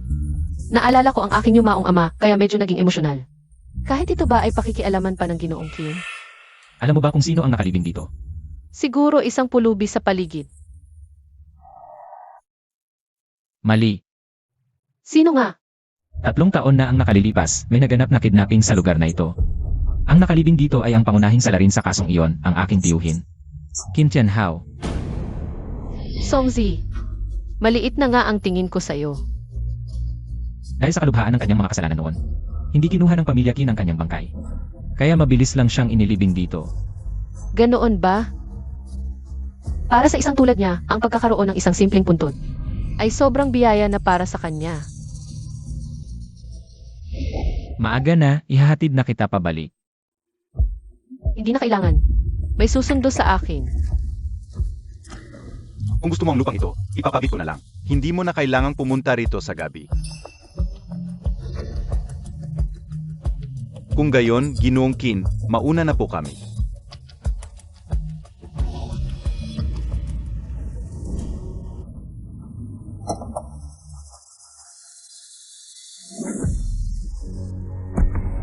Naglakas loob akong lokohin ni Song Ziyi.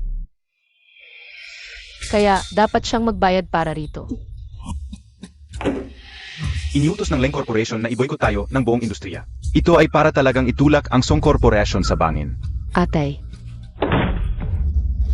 Kung hindi dahil sa araw na iyon, na hindi mo man lang naipaliwanag na maayos ang proposal, hindi kaya tayo tatargetin ni Ginoong Leng? hindi mo pa ba nakikita? Ang Leng Yue na yon ay sinasadya tayong targetin. Kaya mag-isip ka ng paan, at takasalan mo agad si Kinishen. Ngayon, ang tanging makakalaban sa Leng Corporation ay ang pamilya Qin. Ano bang magagawa ko? Walang kwenta. Hindi ka ba marunong gumamit ng paan? Naiintindihan ko na. Tatay, Wensi, ikaw ang nagtulak sa akin.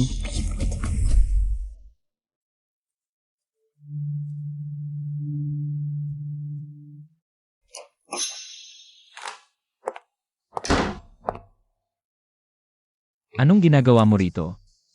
Alam kong nag-o-overtime ka, kaya dinalhan kita ng merienda. Gamitin mo na lang ang ganyang pag-isip sa iyong trabaho. Hindi sana napunta sa ganitong kalagayan ng Song family.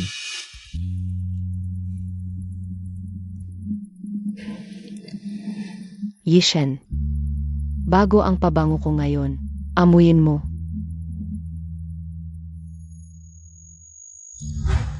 Lumabas ka. Yishen, 3 taon na tayong engaged. Bakit ayaw mo pa ring pakasalan ako?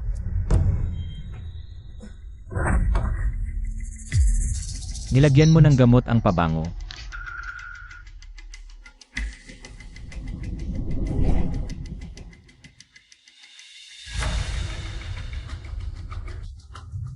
Ayaw mo ba talaga sa akin?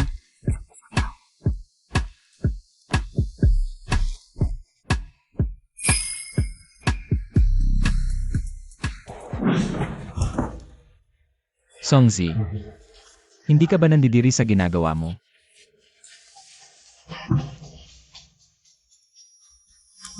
Tatay, paumanhin. 3 taon ka nang wala, ngunit hindi ko man lang natagpuan ang iyong katawan. Sino kaya ang kumakatok sa ganitong oras? Azhi,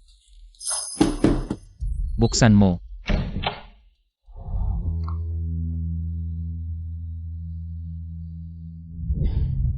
Nahanap kita sa wakas. Presidente Qin, ikaw.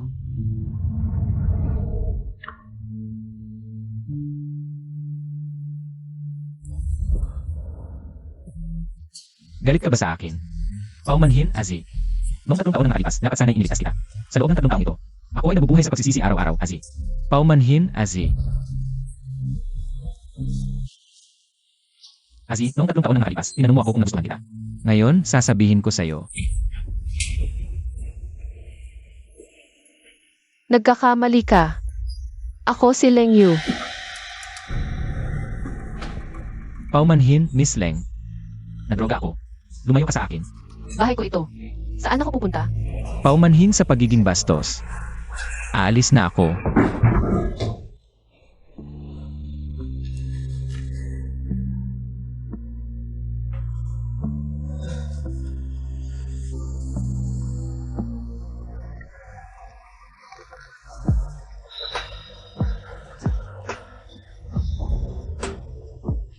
Qin Yishen. Kung gusto mong maging lunas ko, dapat kang magbayad ng halaga.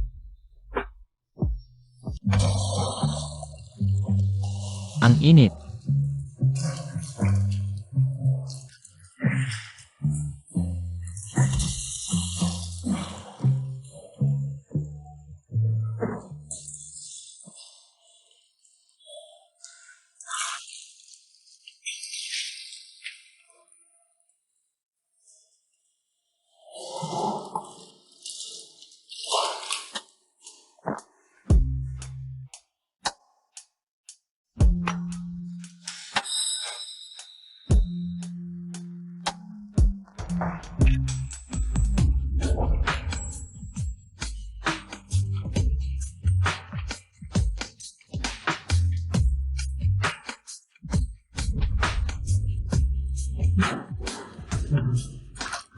Ang sama ng pakiramdam ko, hirap akong huminga.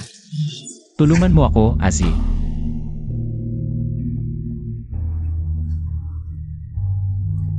Ang alkohol ay talagang mabisang pampabilis. Sino ang tinatawag mo? Ang iyong Azhi, 3 taon na ang nakalipas. Ay iniwan mong mag-isa sa sunog. Nakalimutan mo na ba? Hindi. Noon, wala akong magawa. Wala kang magagawa. Alam mo ba na ang kidnapping noong 3 taon ang nakalipas ay plano ni Songzi? At ang sunog na iyon ay hindi aksidente. Si Songzi ang may gusto na mapahamak ako. Nakikiusap na ako ng ganito, hindi mo man lang ako tiningnan. Yan ang tinatawag mong wala kang magawa. Azhi, noong 3 taon ang nakalipas, hindi pa ako namamahala sa King Group. Malubha ang awayan sa loob ng kumpanya. Kung tinulungan kita, malalaman nila ang relasyon natin. Sa huli, para sa sariling kapakanan pa rin.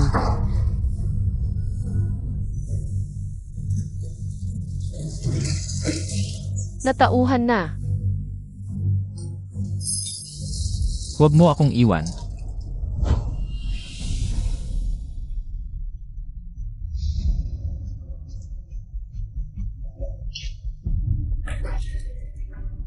Talaga nga. Galit pa rin siya sa akin. Wenzi, ano ba ang ginagawa mo? Kahit konting pagsisisi o pag-aalala sa'yo lang ang ipakita niya. Magpapalambot ka na agad ng puso. Hindi pwede, hindi talaga pwedeng ganito.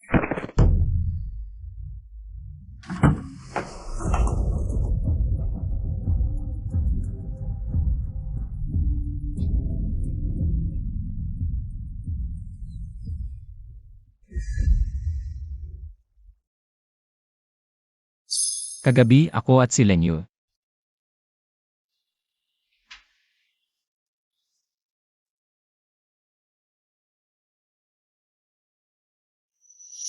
Gising na. Lanan. Kagabi kami. Laro-laro lang. Huwag mong seryosohin, Boskin. Laro. Hindi naman siguro si Boskin. Gusto mo pang panagutan kita. Palagi bang ganyan kalaro si Emeleng sa mga ganitong bagay? Matanda na tayo, kanya-kanyang pangangailangan lang. Ano nang ikinagulat mo? Pero Pero ano? kailangan pang pagbutihin ni Boskin ang teknik.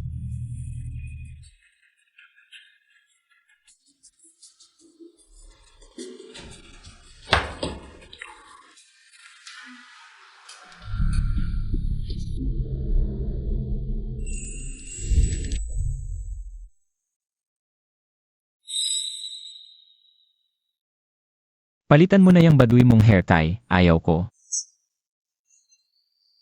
Hindi pwede para sa akin. Ito'y natatangi. Mura lang naman yung hair tie na yan. Anong natatangi dito? Ito'y regalo sa akin ng tatay ko. At saka tingnan mo.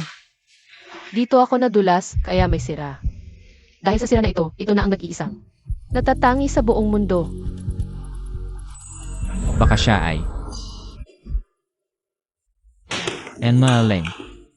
Ano ito?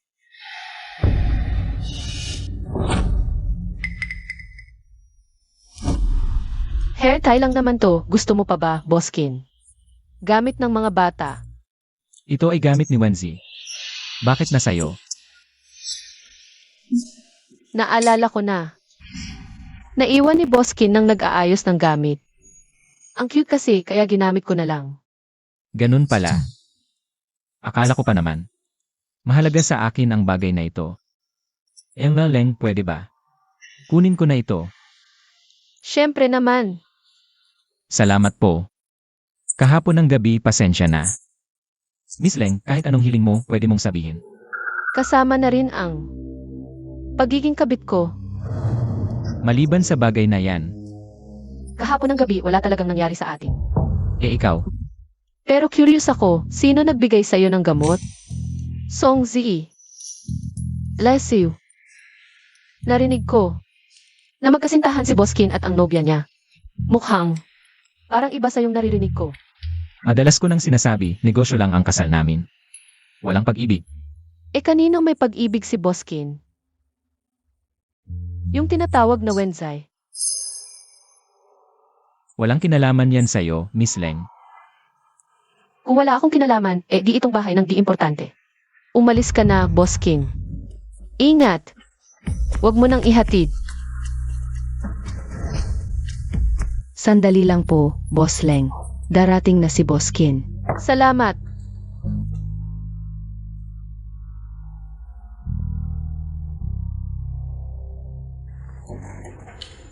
Pasensya na at naghintay ka, Boss Leng. Miss Song, talagang hindi ka nawawala, ano? Paano ko natatanda ang wala ka ng karapatan sa proyektong ito? Miss Song, Binili ng Yishen ang aming Song Group. Empleyado na rin ako ng King Group ngayon para salubungin ka. talagang marunong kang mag-adjust, Miss Song. Mula nobya hanggang empleyado, malaki ang pagkakaiba, no? Di ba't dahil yan sa'yo, Boss Leng? Kung hindi dahil sa inyong Leng Group na sinadya kaming pabagsakin, hindi sana nagkaganito ang aming Song. Walang anuman. Ikaw, Ano nang pinag-uusapan nyo?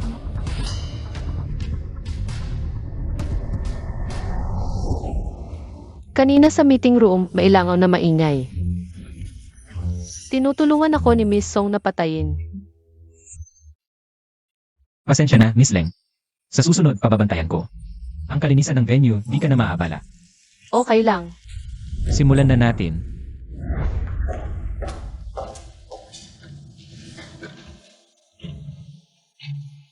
siksikan ang tirahan sa Haicheng. Maraming matatanda. Magandang lugar para sa proyektong pangmatanda at pangkalusugan. Tapos na ang meeting. Pahinga muna tayong lahat. Kumusta, Boss Leng? Okay ba ang planong ito? Walang problema. Magandang pakikipagtulungan. Sakto, tanghalian na. May ilan pa akong proyekto na gustong pag-usapan sa'yo, Boss Leng. Sana may oras ka, Boss Leng. Sana'y tanggapin mo ang aking paanyaya. Mag-usap tayo habang kumakain. CJ. Ginoong Kin, bakit mo bigla naisip naman libre sa akin ng pagkain? Sa hinaharap, maraming aspeto pa ng Z ang mga kailangan ng ulo mo, Ginoong Leng. Nararapat lang naman libre ako ng pagkain. Maganda po, mga Gino. Kung kailan po ang inyong order. Sana masyaan kayo sa inyong pagkain. Salamat. Ang mga ito pala ay paborito ko noong 3 taon na ang nakalipas. Baka sinusubok lang ako ni King Yishen. Sumasang-ayon ba sa iyong panlasa ang mga pagkain ito? Hindi ako maselan sa pagkain. Ang mga pagkain ito ay paborito ni Wenzai. Napakatandain mo pala, Ginoong Kin. Ngunit ang mga bagay na gusto mo noong 3 taon na ang nakalilipas ay maaaring hindi mo na gusto ngayon. Nagbabago ang tao. Sinabi ko lang na paborito ito ni Wenzai, hindi ko kailanman sinabi kong noon o ngayon. Nagkamali ako ng pag-unawa. Nakakatawa nga, madalas kong nakikita sa'yo, binibining Leng. Ang anino ni Wenzai. Dahil magkamukha naman ang mga tao, normal lang na magkaroon ka ng ganoong maling akala, Ginoong Kin. Narinig ko na noong mga panahong iyon, si Binibining Wen ay nawala. Sa isang kaso ng pagkakidnap. Kin Yishen, pakiusap, iligtas mo muna ako. Pangako ko, hindi na kita guguluhin pa, pakiusap.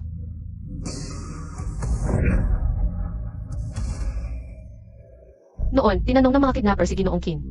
Isang tao lang ang maaari niyang iligtas, ang kanyang nobya. Hindi ko rin alam noong panahong iyon na magkakaroon ng sunog. Ngunit talagang pinabayaan siya ni Ginoong Kin. Sa palagay ko noong panahong iyon, sobrang desperada na siguro siya. Alam kong galit na galit siya sa akin. Galit na galit din ako sa sarili ko. Hindi ko nakita ang kanyang bangkay sa loob ng nasusunog na gusali.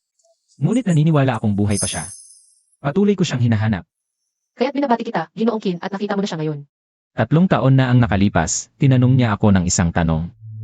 Sa loob ng 3 taong ito, nagkaroon ka ba kahit kaunti ng pagmamahal sa akin? Huwag na. Huwag mo nang sagutin. Hayaan mo na lang.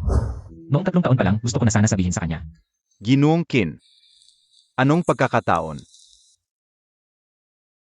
Kung yan, bakit ka nandito? Kakain lang ako sa loob kasama ang isang kliyente. Nang makita kitang nandito kaya't lumapit ako. Oh, hindi ba ako nakakaabala sa inyong dalawa? Hindi po, Ginoong Si. Hindi ba sinabi ko sa iyo na huwag nang uminom ng alak? Napakabait mo talaga sa iyong kapatid na babae, Ginoong Si. Bagaman si Lengjui ay ampon ng aking ina, hindi ko siya itinuring na kapatid. Maaga na, uwi na tayo. Sasamahan kita. Ginoong Kin, hindi tayo magkasabay. Si Kong yan na ang maghatid sa akin. Paalam muna kami, Ginoong Kin.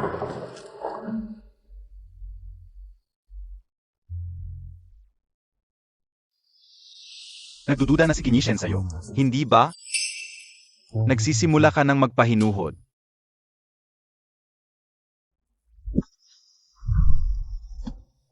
Wensi, bakit ang puso mo? Ay nag-aalangan na naman? 3 beses na akong namatay. Wala na akong karapatang magpahinuhod. Ano ang susunod mong gagawin? Oras nang makipagkita kay Song Ziyi. Ginoong Kin, naayos na si Ginoong Leng. Wala nang problema sa seguridad. At saka, nakita ko ang medical records ni Ginoong Leng sa ibang bansa. 3 taon na ang nakalipas, nasugatan ng malubha ang kanang pulso ni Ginoong Leng. Ang ospital kung saan siya nagpagamot ay pag-ari ng Kin Corporation. Kaya nakuha ko ang mga records.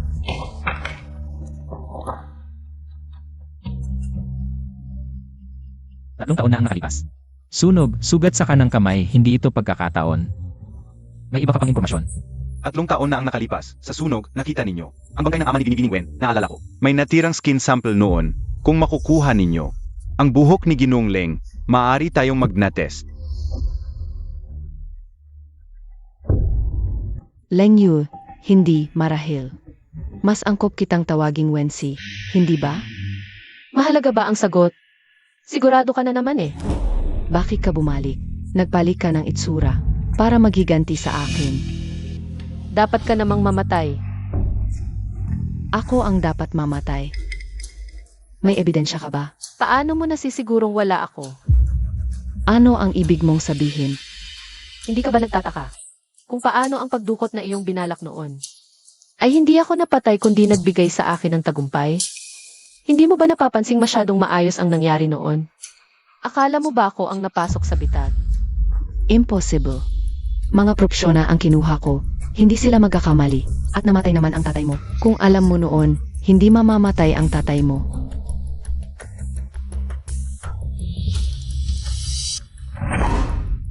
Niloloko mo ako.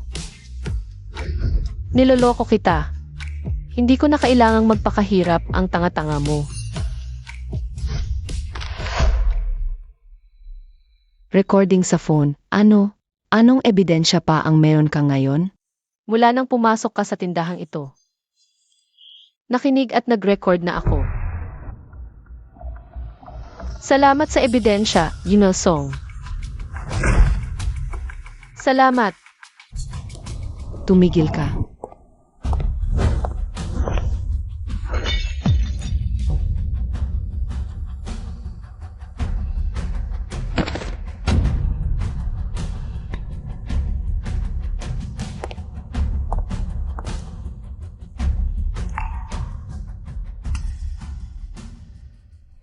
Boss Kin, lumabas na ang ENA test report.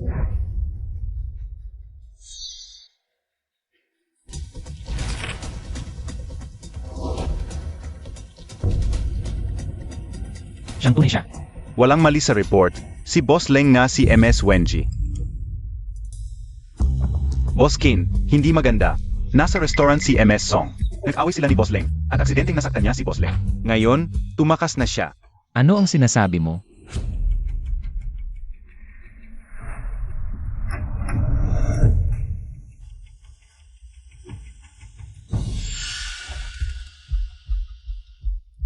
Salamat sa pagpunta, Boss Kin. Kailangang magpahinga si Leng Yu. Umuwi na po kayo, Boss Kin. Ay ba ako? Asawa mo ang nakasakit sa kanya? Anong karapatan mong makita siya? Hindi naman talaga kami ni Songzi. Pag may problema, anong ginagawa mo kundi magtanggol sa sarili? Gigising na si Leng Yu, alagaan ko siya. Bahala na po kayo, Boss Kin.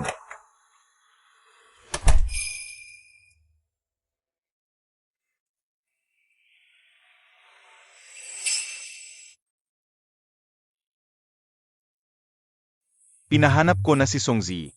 Hindi siya makakatakas. Walang saysay, kahit mahanap siya, nawasak na ang ebidensya. Wenji, pagkatapos ng Haicheng Project, magpakasal na tayo.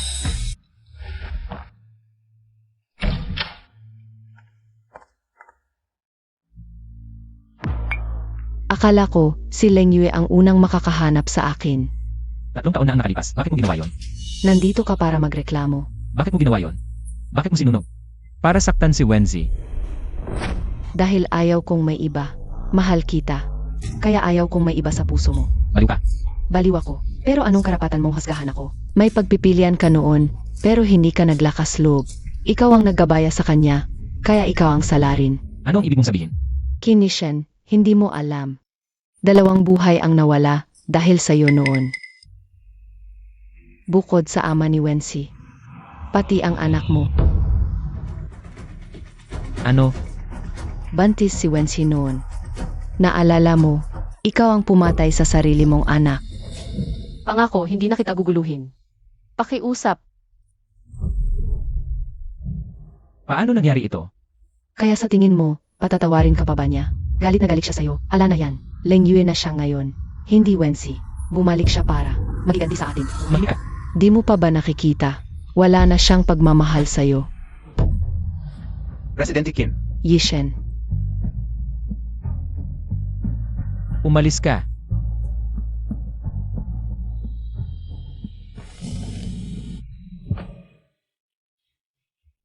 Kaya pala dahil sa akin lahat. Presidente Kin, naloko ka rin ni MS Song. Kaya kami, pwede pa ba ulit? Ano pa bang masasabi ko sa kanya ngayon? Hayaan na lang siyang maging Leng Yu. Hindi ba mas mabuti?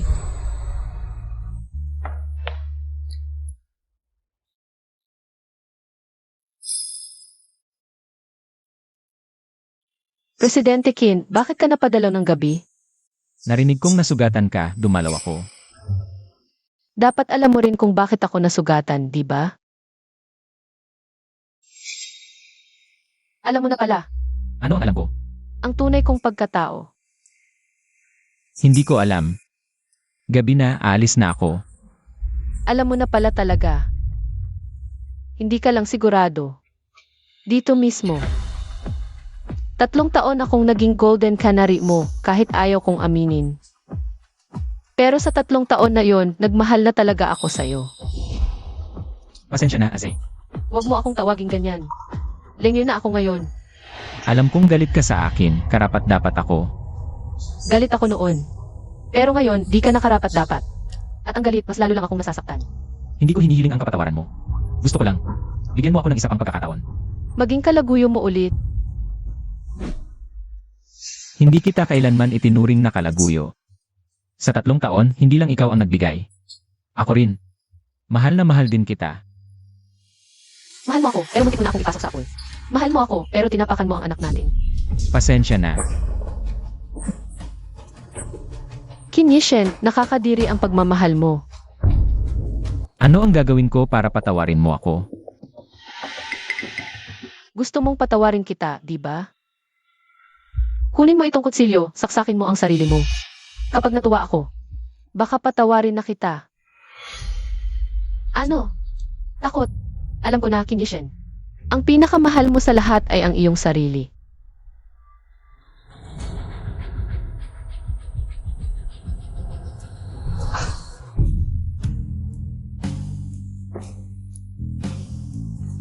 Hindi na mahalaga ang buhay mo.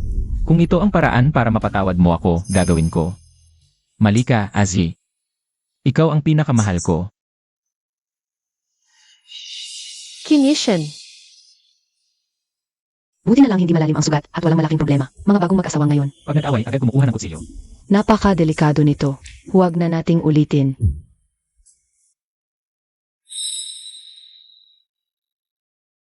Pwede ba tayong mag-usap ng maayos? Huwag kang magkamali. Ngayon, sinagip kita. Ayoko lang na mamatay ka sa bahay ko. Alam ko. Pero kahit ang kriminal, may pagkakataong magbayad sala.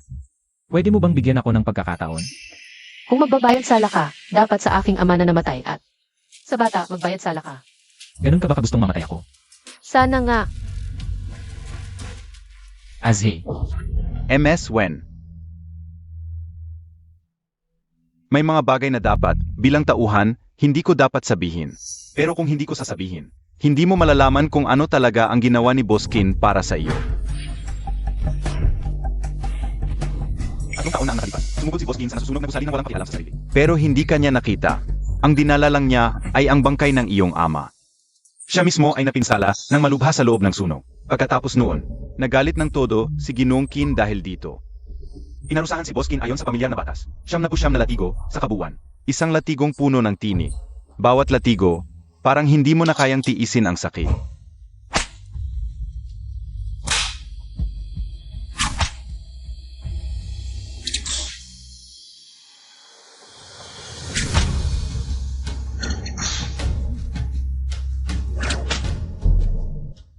Pagkatapos noon, nawalan ng malay si Boss Qin nang mahigit kalahating buwan. Pero ang unang ginawa niya pagkagising, hanapin ka, MS Wen. Bilang tauhan, hindi ko dapat sinabi ang lahat ng ito. Pero kung hindi, hindi ko kayang tiisin. Na makita si Boss Qin na napagkakamalan mo. tama na. Huwag ka nang magsalita. Iyon lang ang gusto kong sabihin. Ang iba, kay Boss Qin na lang kayo magtanong. Ang sinabi niya kanina, huwag kang. Ang galing ng paggamit mo ng pagpapahirap sa sarili. Ano ang ibig sabihin mo? Ang mga sinabi kanina, hindi ba't ikaw ang nag-utos sa iyong assistant? Na magtulungan kayo sa pag-arte. Hindi ko inakalang gagamitin mo pa ang ganitong paraan. Talagang sobra ang pagtingin ko sa iyo. Ganun ba ako kasama sa isip mo? Ano sa palagay mo? Azzy, Sinabi ko na hindi ako si Wenzi. Nga pala, at malapit na ako mapakasal kay Sekong yan. Kaya, Jing Qin, pakiusap, panatilihin natin ang distansya. ikakasal ka kay Sekong yan. Tama. Mahal mo ba siya? Kung hindi siya, ikaw ba? Nga pala. Kung gusto mo pang makipag-ugnayan sa akin, Jing Qin, pwedeng maging kabit mo ako. Yung palihim, CJ, Qin Yishen, wala ka bang dignidad? basta makasama kita, okay lang kahit wala. Bahala ka.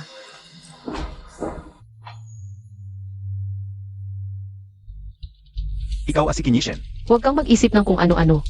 Wala na sa amin yun at malapit na kaming magpakasal. Pero pek lang yung kasal natin. Pagkatapos ng proyekto sa Haicheng, pakasal na tayo. May balita galing Haicheng, malubha na ang nanay. Alam mo namang, gusto niyang magkatuluyan tayo. Paalang masaya siya. CJ, Pwede bang maging totoo ang pek? ikaw, ano ang ibig mong sabihin? Alam mo naman, sa mga nakaraang taon. 3 taon kang kasama si Kinishen. Sa akin naman, alam kong hindi pwedeng pilitin ang pag-ibig. Pero nakakulong ka pa rin sa nakaraan. Wenji, tingnan mo naman ako. Pwede ba? Kung yan, alam ko ang nararamdaman mo para sa akin at nagpapasalamat ako. Iniligtas mo ako pero utang na loob lang yon, hindi pagmamahal. Tingin ko sa iyo parang kapatid lang. Pwede ba akong yumakap sa iyo? Huwag na. Ayokong bigyan ka ng pag-asa. Alam ko na, sa mga taong hindi mo gusto, laging ganyan kang maingat. Huwag kang lalapit. Huwag mo akong hawakan. Hoy, Setsi, ang ganda ng legs mo, hawakan na. Layas, ako si Kinjaja. Huwag mo akong hawakan. Anong kinjajya? Magsaya muna tayo. Huwag mo akong hawakan. Huwag. Hala, parang si Kinjaja yun. Tulungan mo nga siya. Sino ba yung nakakairita? Nakakasagabal sa kaligayahan ko. Kung may lakas ka, bumaba ka. Hoy! Naghahanap ka ng away. Par, sabay na natin siya. Suntukin natin siya.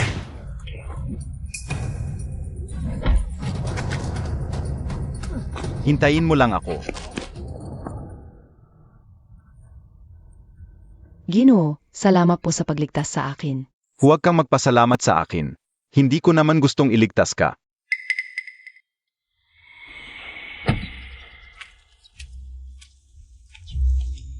Ikaw ang nagligtas sa akin. Siyempre, sino pa? Bakit mo ako iniligtas? Hindi naman kita mabuti. Iba-iba yon. Kahit hindi kita gusto, hindi rin naman kita pababayaan. Salamat. Hoy, sandali. Pakiusap, sabihin mo kay Song Ziyi na magpakumbaba na siya.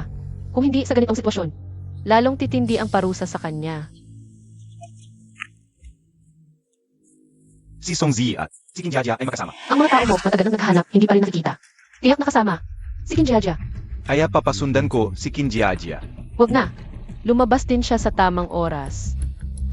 Bakit ka ngayon lang? Gutom na ako. Na-ospital ang kuya ko, binisita ko siya. Nasugatan siya. Ano nangyari? Sinaksak niya ang sarili. Si Wenzi ba yun? Siya ba ang pumilit sa kanya? Pupuntahan ko siya. Umuwi na ang kuya ko.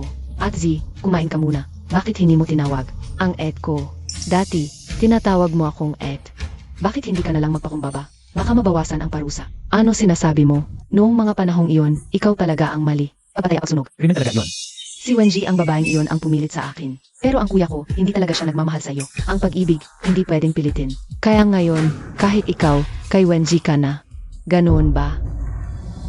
Pasensya na, Atzi. Hindi na kita kayang itago. Simula bukas, hindi na ako babalik. Pasensya na, nak. Huling gamitin na lang kita.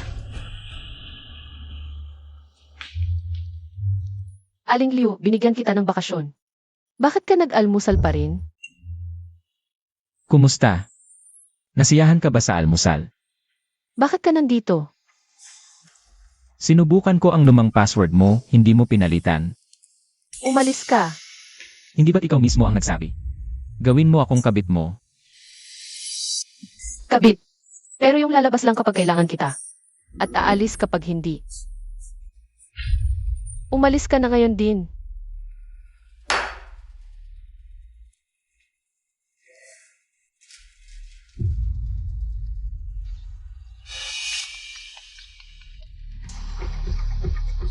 Nakahas ka pang tumawag sa akin. Bakit hindi? Nasa poder ko ang kapatid mo. Anong gusto mo? Nagpadala ako ng address. Pumunta ka dito agad. Alam mo, kapag desperado na ang tao, kaya niyang gawin ang lahat.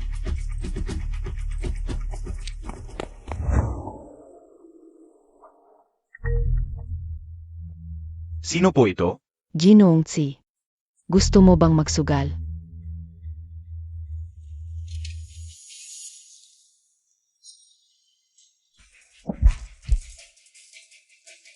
ZG, dati itinuring kita na pinakamabuting kaibigan. Palagi akong nagtangkang ipagtagpo kayo ng kuya ko.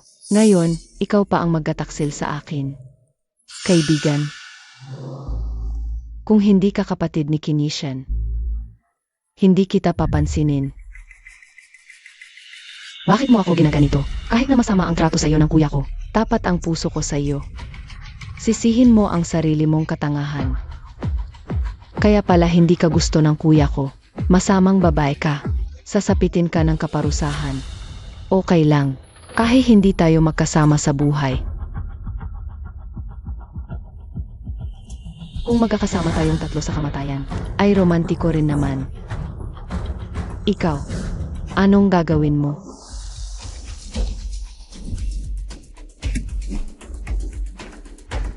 Bakit ka nandito?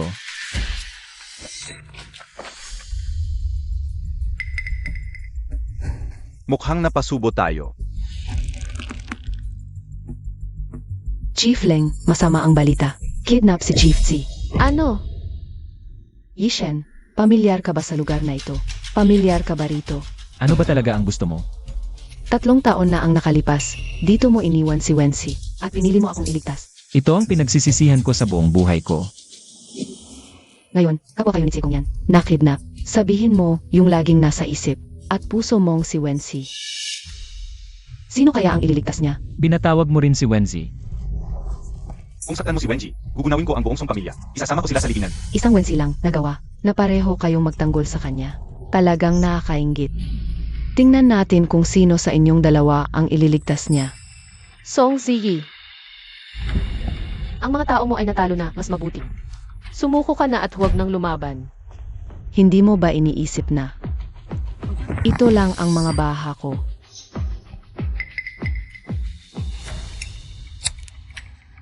Anong gagawin mo? Binibiro lang kita, hindi pa nagsisimula ang laro. Paano ako magsisimula? Maglaro tayo. Pumili ka ng isa. Matalino. Ngayon, pareho silang may dinamita sa katawan. Kapag ito'y sinindihan, ang gwapo mong mukha ay magiging duguan at lusaw. Parang paputok, sabog agad. Sitsi kung yan ang iyong nobyo, nakikita ko. Suot pa niya ang singsing ng kasunduan. Ito'y patunay ng kanyang malalim na pagmamahal sa iyo. Si Yishen naman. Kayo ay dating. Marami kang sinabi. Hindi ba't para lang pumili ako ng isa sa kanila? Pag-isipan mo, sino ang pipiliin mo? Hindi na kailangang mag-isip, pakawalan mo siksikong yan. Yishen, nainig mo ba? Si Wenzi ay hindi ka talaga mahal. Tigilan mo ang mga salita at pakawalan mo na siya.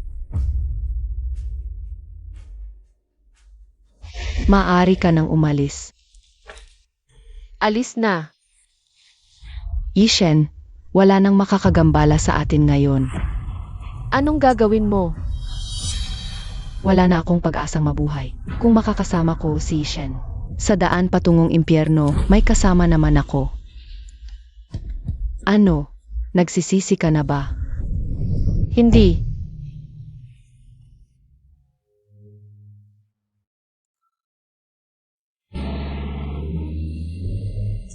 Wenzi, Ang lari. balik tayo sa bodega para iligtas si Kinishen. Kung yan. Huwag kang maglokohan sa sarili mo, nasa puso mo siya. Ang dahilan kung bakit ako ang iniligtas mo ay dahil sigurado ka na mahal ni Song Ziyi si Kinishen. Kaya hindi ka gawa ng masaya nang malaman mo na si Song Ziyi ay gustong mamatay kasama si Kinishen. Nagpanik ka na. Manhing. Huwag mong sabihing sorry. Hindi mo ako mahal, hindi mo kasalanan yon. Babalik tayong dalawa sa bodega. Sagipin na natin si Kinishen. Yishen, tingnan mo. Ang taong huling kasama mo sa huli. Ako. Kung buhay ko ang kailangan mo, ibibigay ko. Pakawalan mo si Kinjaja. Huwag kang mag-alala, wala akong gagawin sa kanya. Kasi naman, kapatid mo siya sa dugo, di ba? Kuya, Huwag kang lalapit. Umalis ka na. Sige na.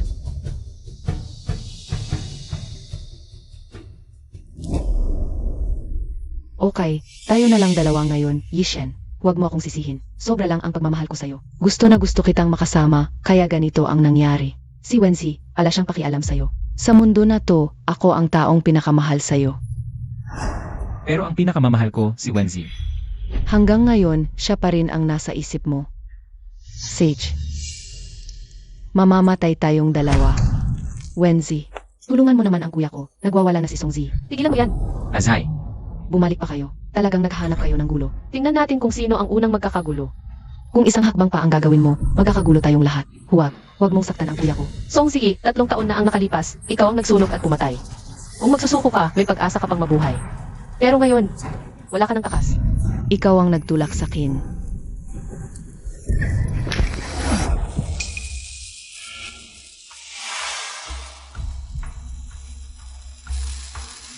umalis na kayong lahat. Sasabog na. Bilisan nyo. Gamitin mo ang kusilyo, putulin mo. Bilisan mo.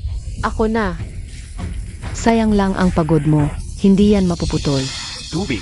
Kailangan natin ng tubig. Saan tayo kukuha ng kubig dito? Azai. Salamat at bumalik ka. Hindi may paraan pa yan.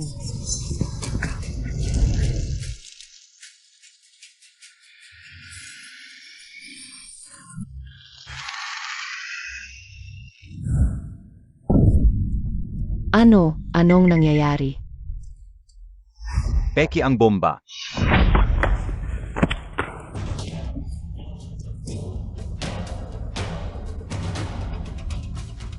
Kim Yishen, mahal na mahal kita. Paano kita pahihirapan? Pero kailangan siyang mamatay.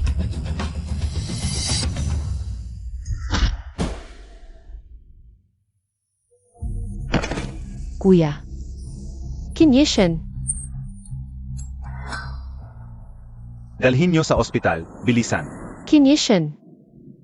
Bilisan mo pa, bilisan mo pa.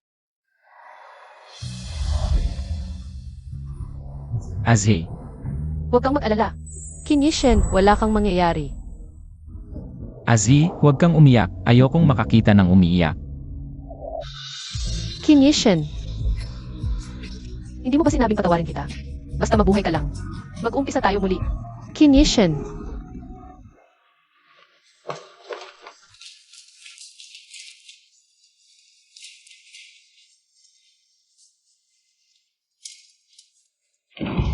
Huwag kang mag-alala, siguradong wala ito.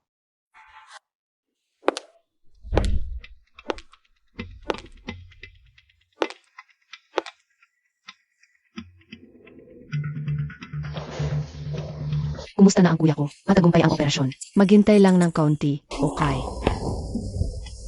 Alagaan mo ng mabuti ang kuya mo. Una na ako. Hindi ka maghihintay hanggang magising ang kuya ko. Kapag nagising siya, magiging masaya siya kapag nakita ka. Hindi na ako pupunta. Pakiusap, huwag kang umalis. Dati mali ako, hindi ako marunong, walang utak. Sumunod ako kay Songzi. Gumawa ako ng maraming bagay na nasaktan ka. Humihingi ako ng tawad. Maraming bagay ang hindi alam ng kuya ko. Sa loob ng 3 taon, hinanap ka niya sa buong mundo, mahal na mahal ka niya. Maaari mo bang bigyan ang kuya ko ng isa pang pagkakataon? Paumanhin.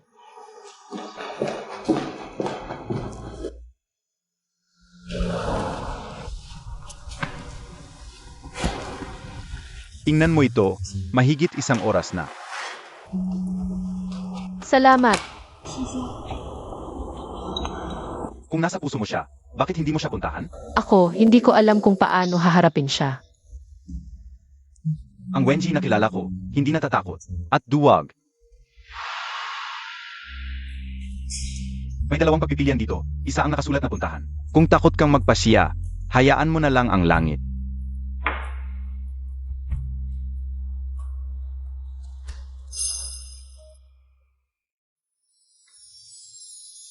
Pumunta ka. Salamat kung yan.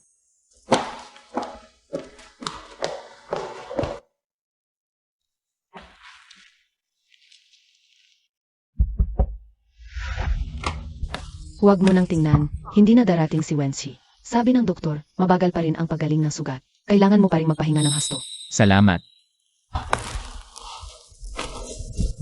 Ay, discharge mo ako. Nababaliw ka ba? Hindi mo ba narinig ang sinabi ng nurse? Hindi na ako makapaghintay. Huwag kang magulo, kahit nahahanapin mo si Wensi. Maghintay ka muna hanggang gumaling ang sugat mo. Mukhang hindi tamang oras ang pagdating ko. Hindi, ibig kong sabihin. Tamang-tama ang pagdating mo, at Wensi. Kayo na muna ang mag-usap, alis na ako.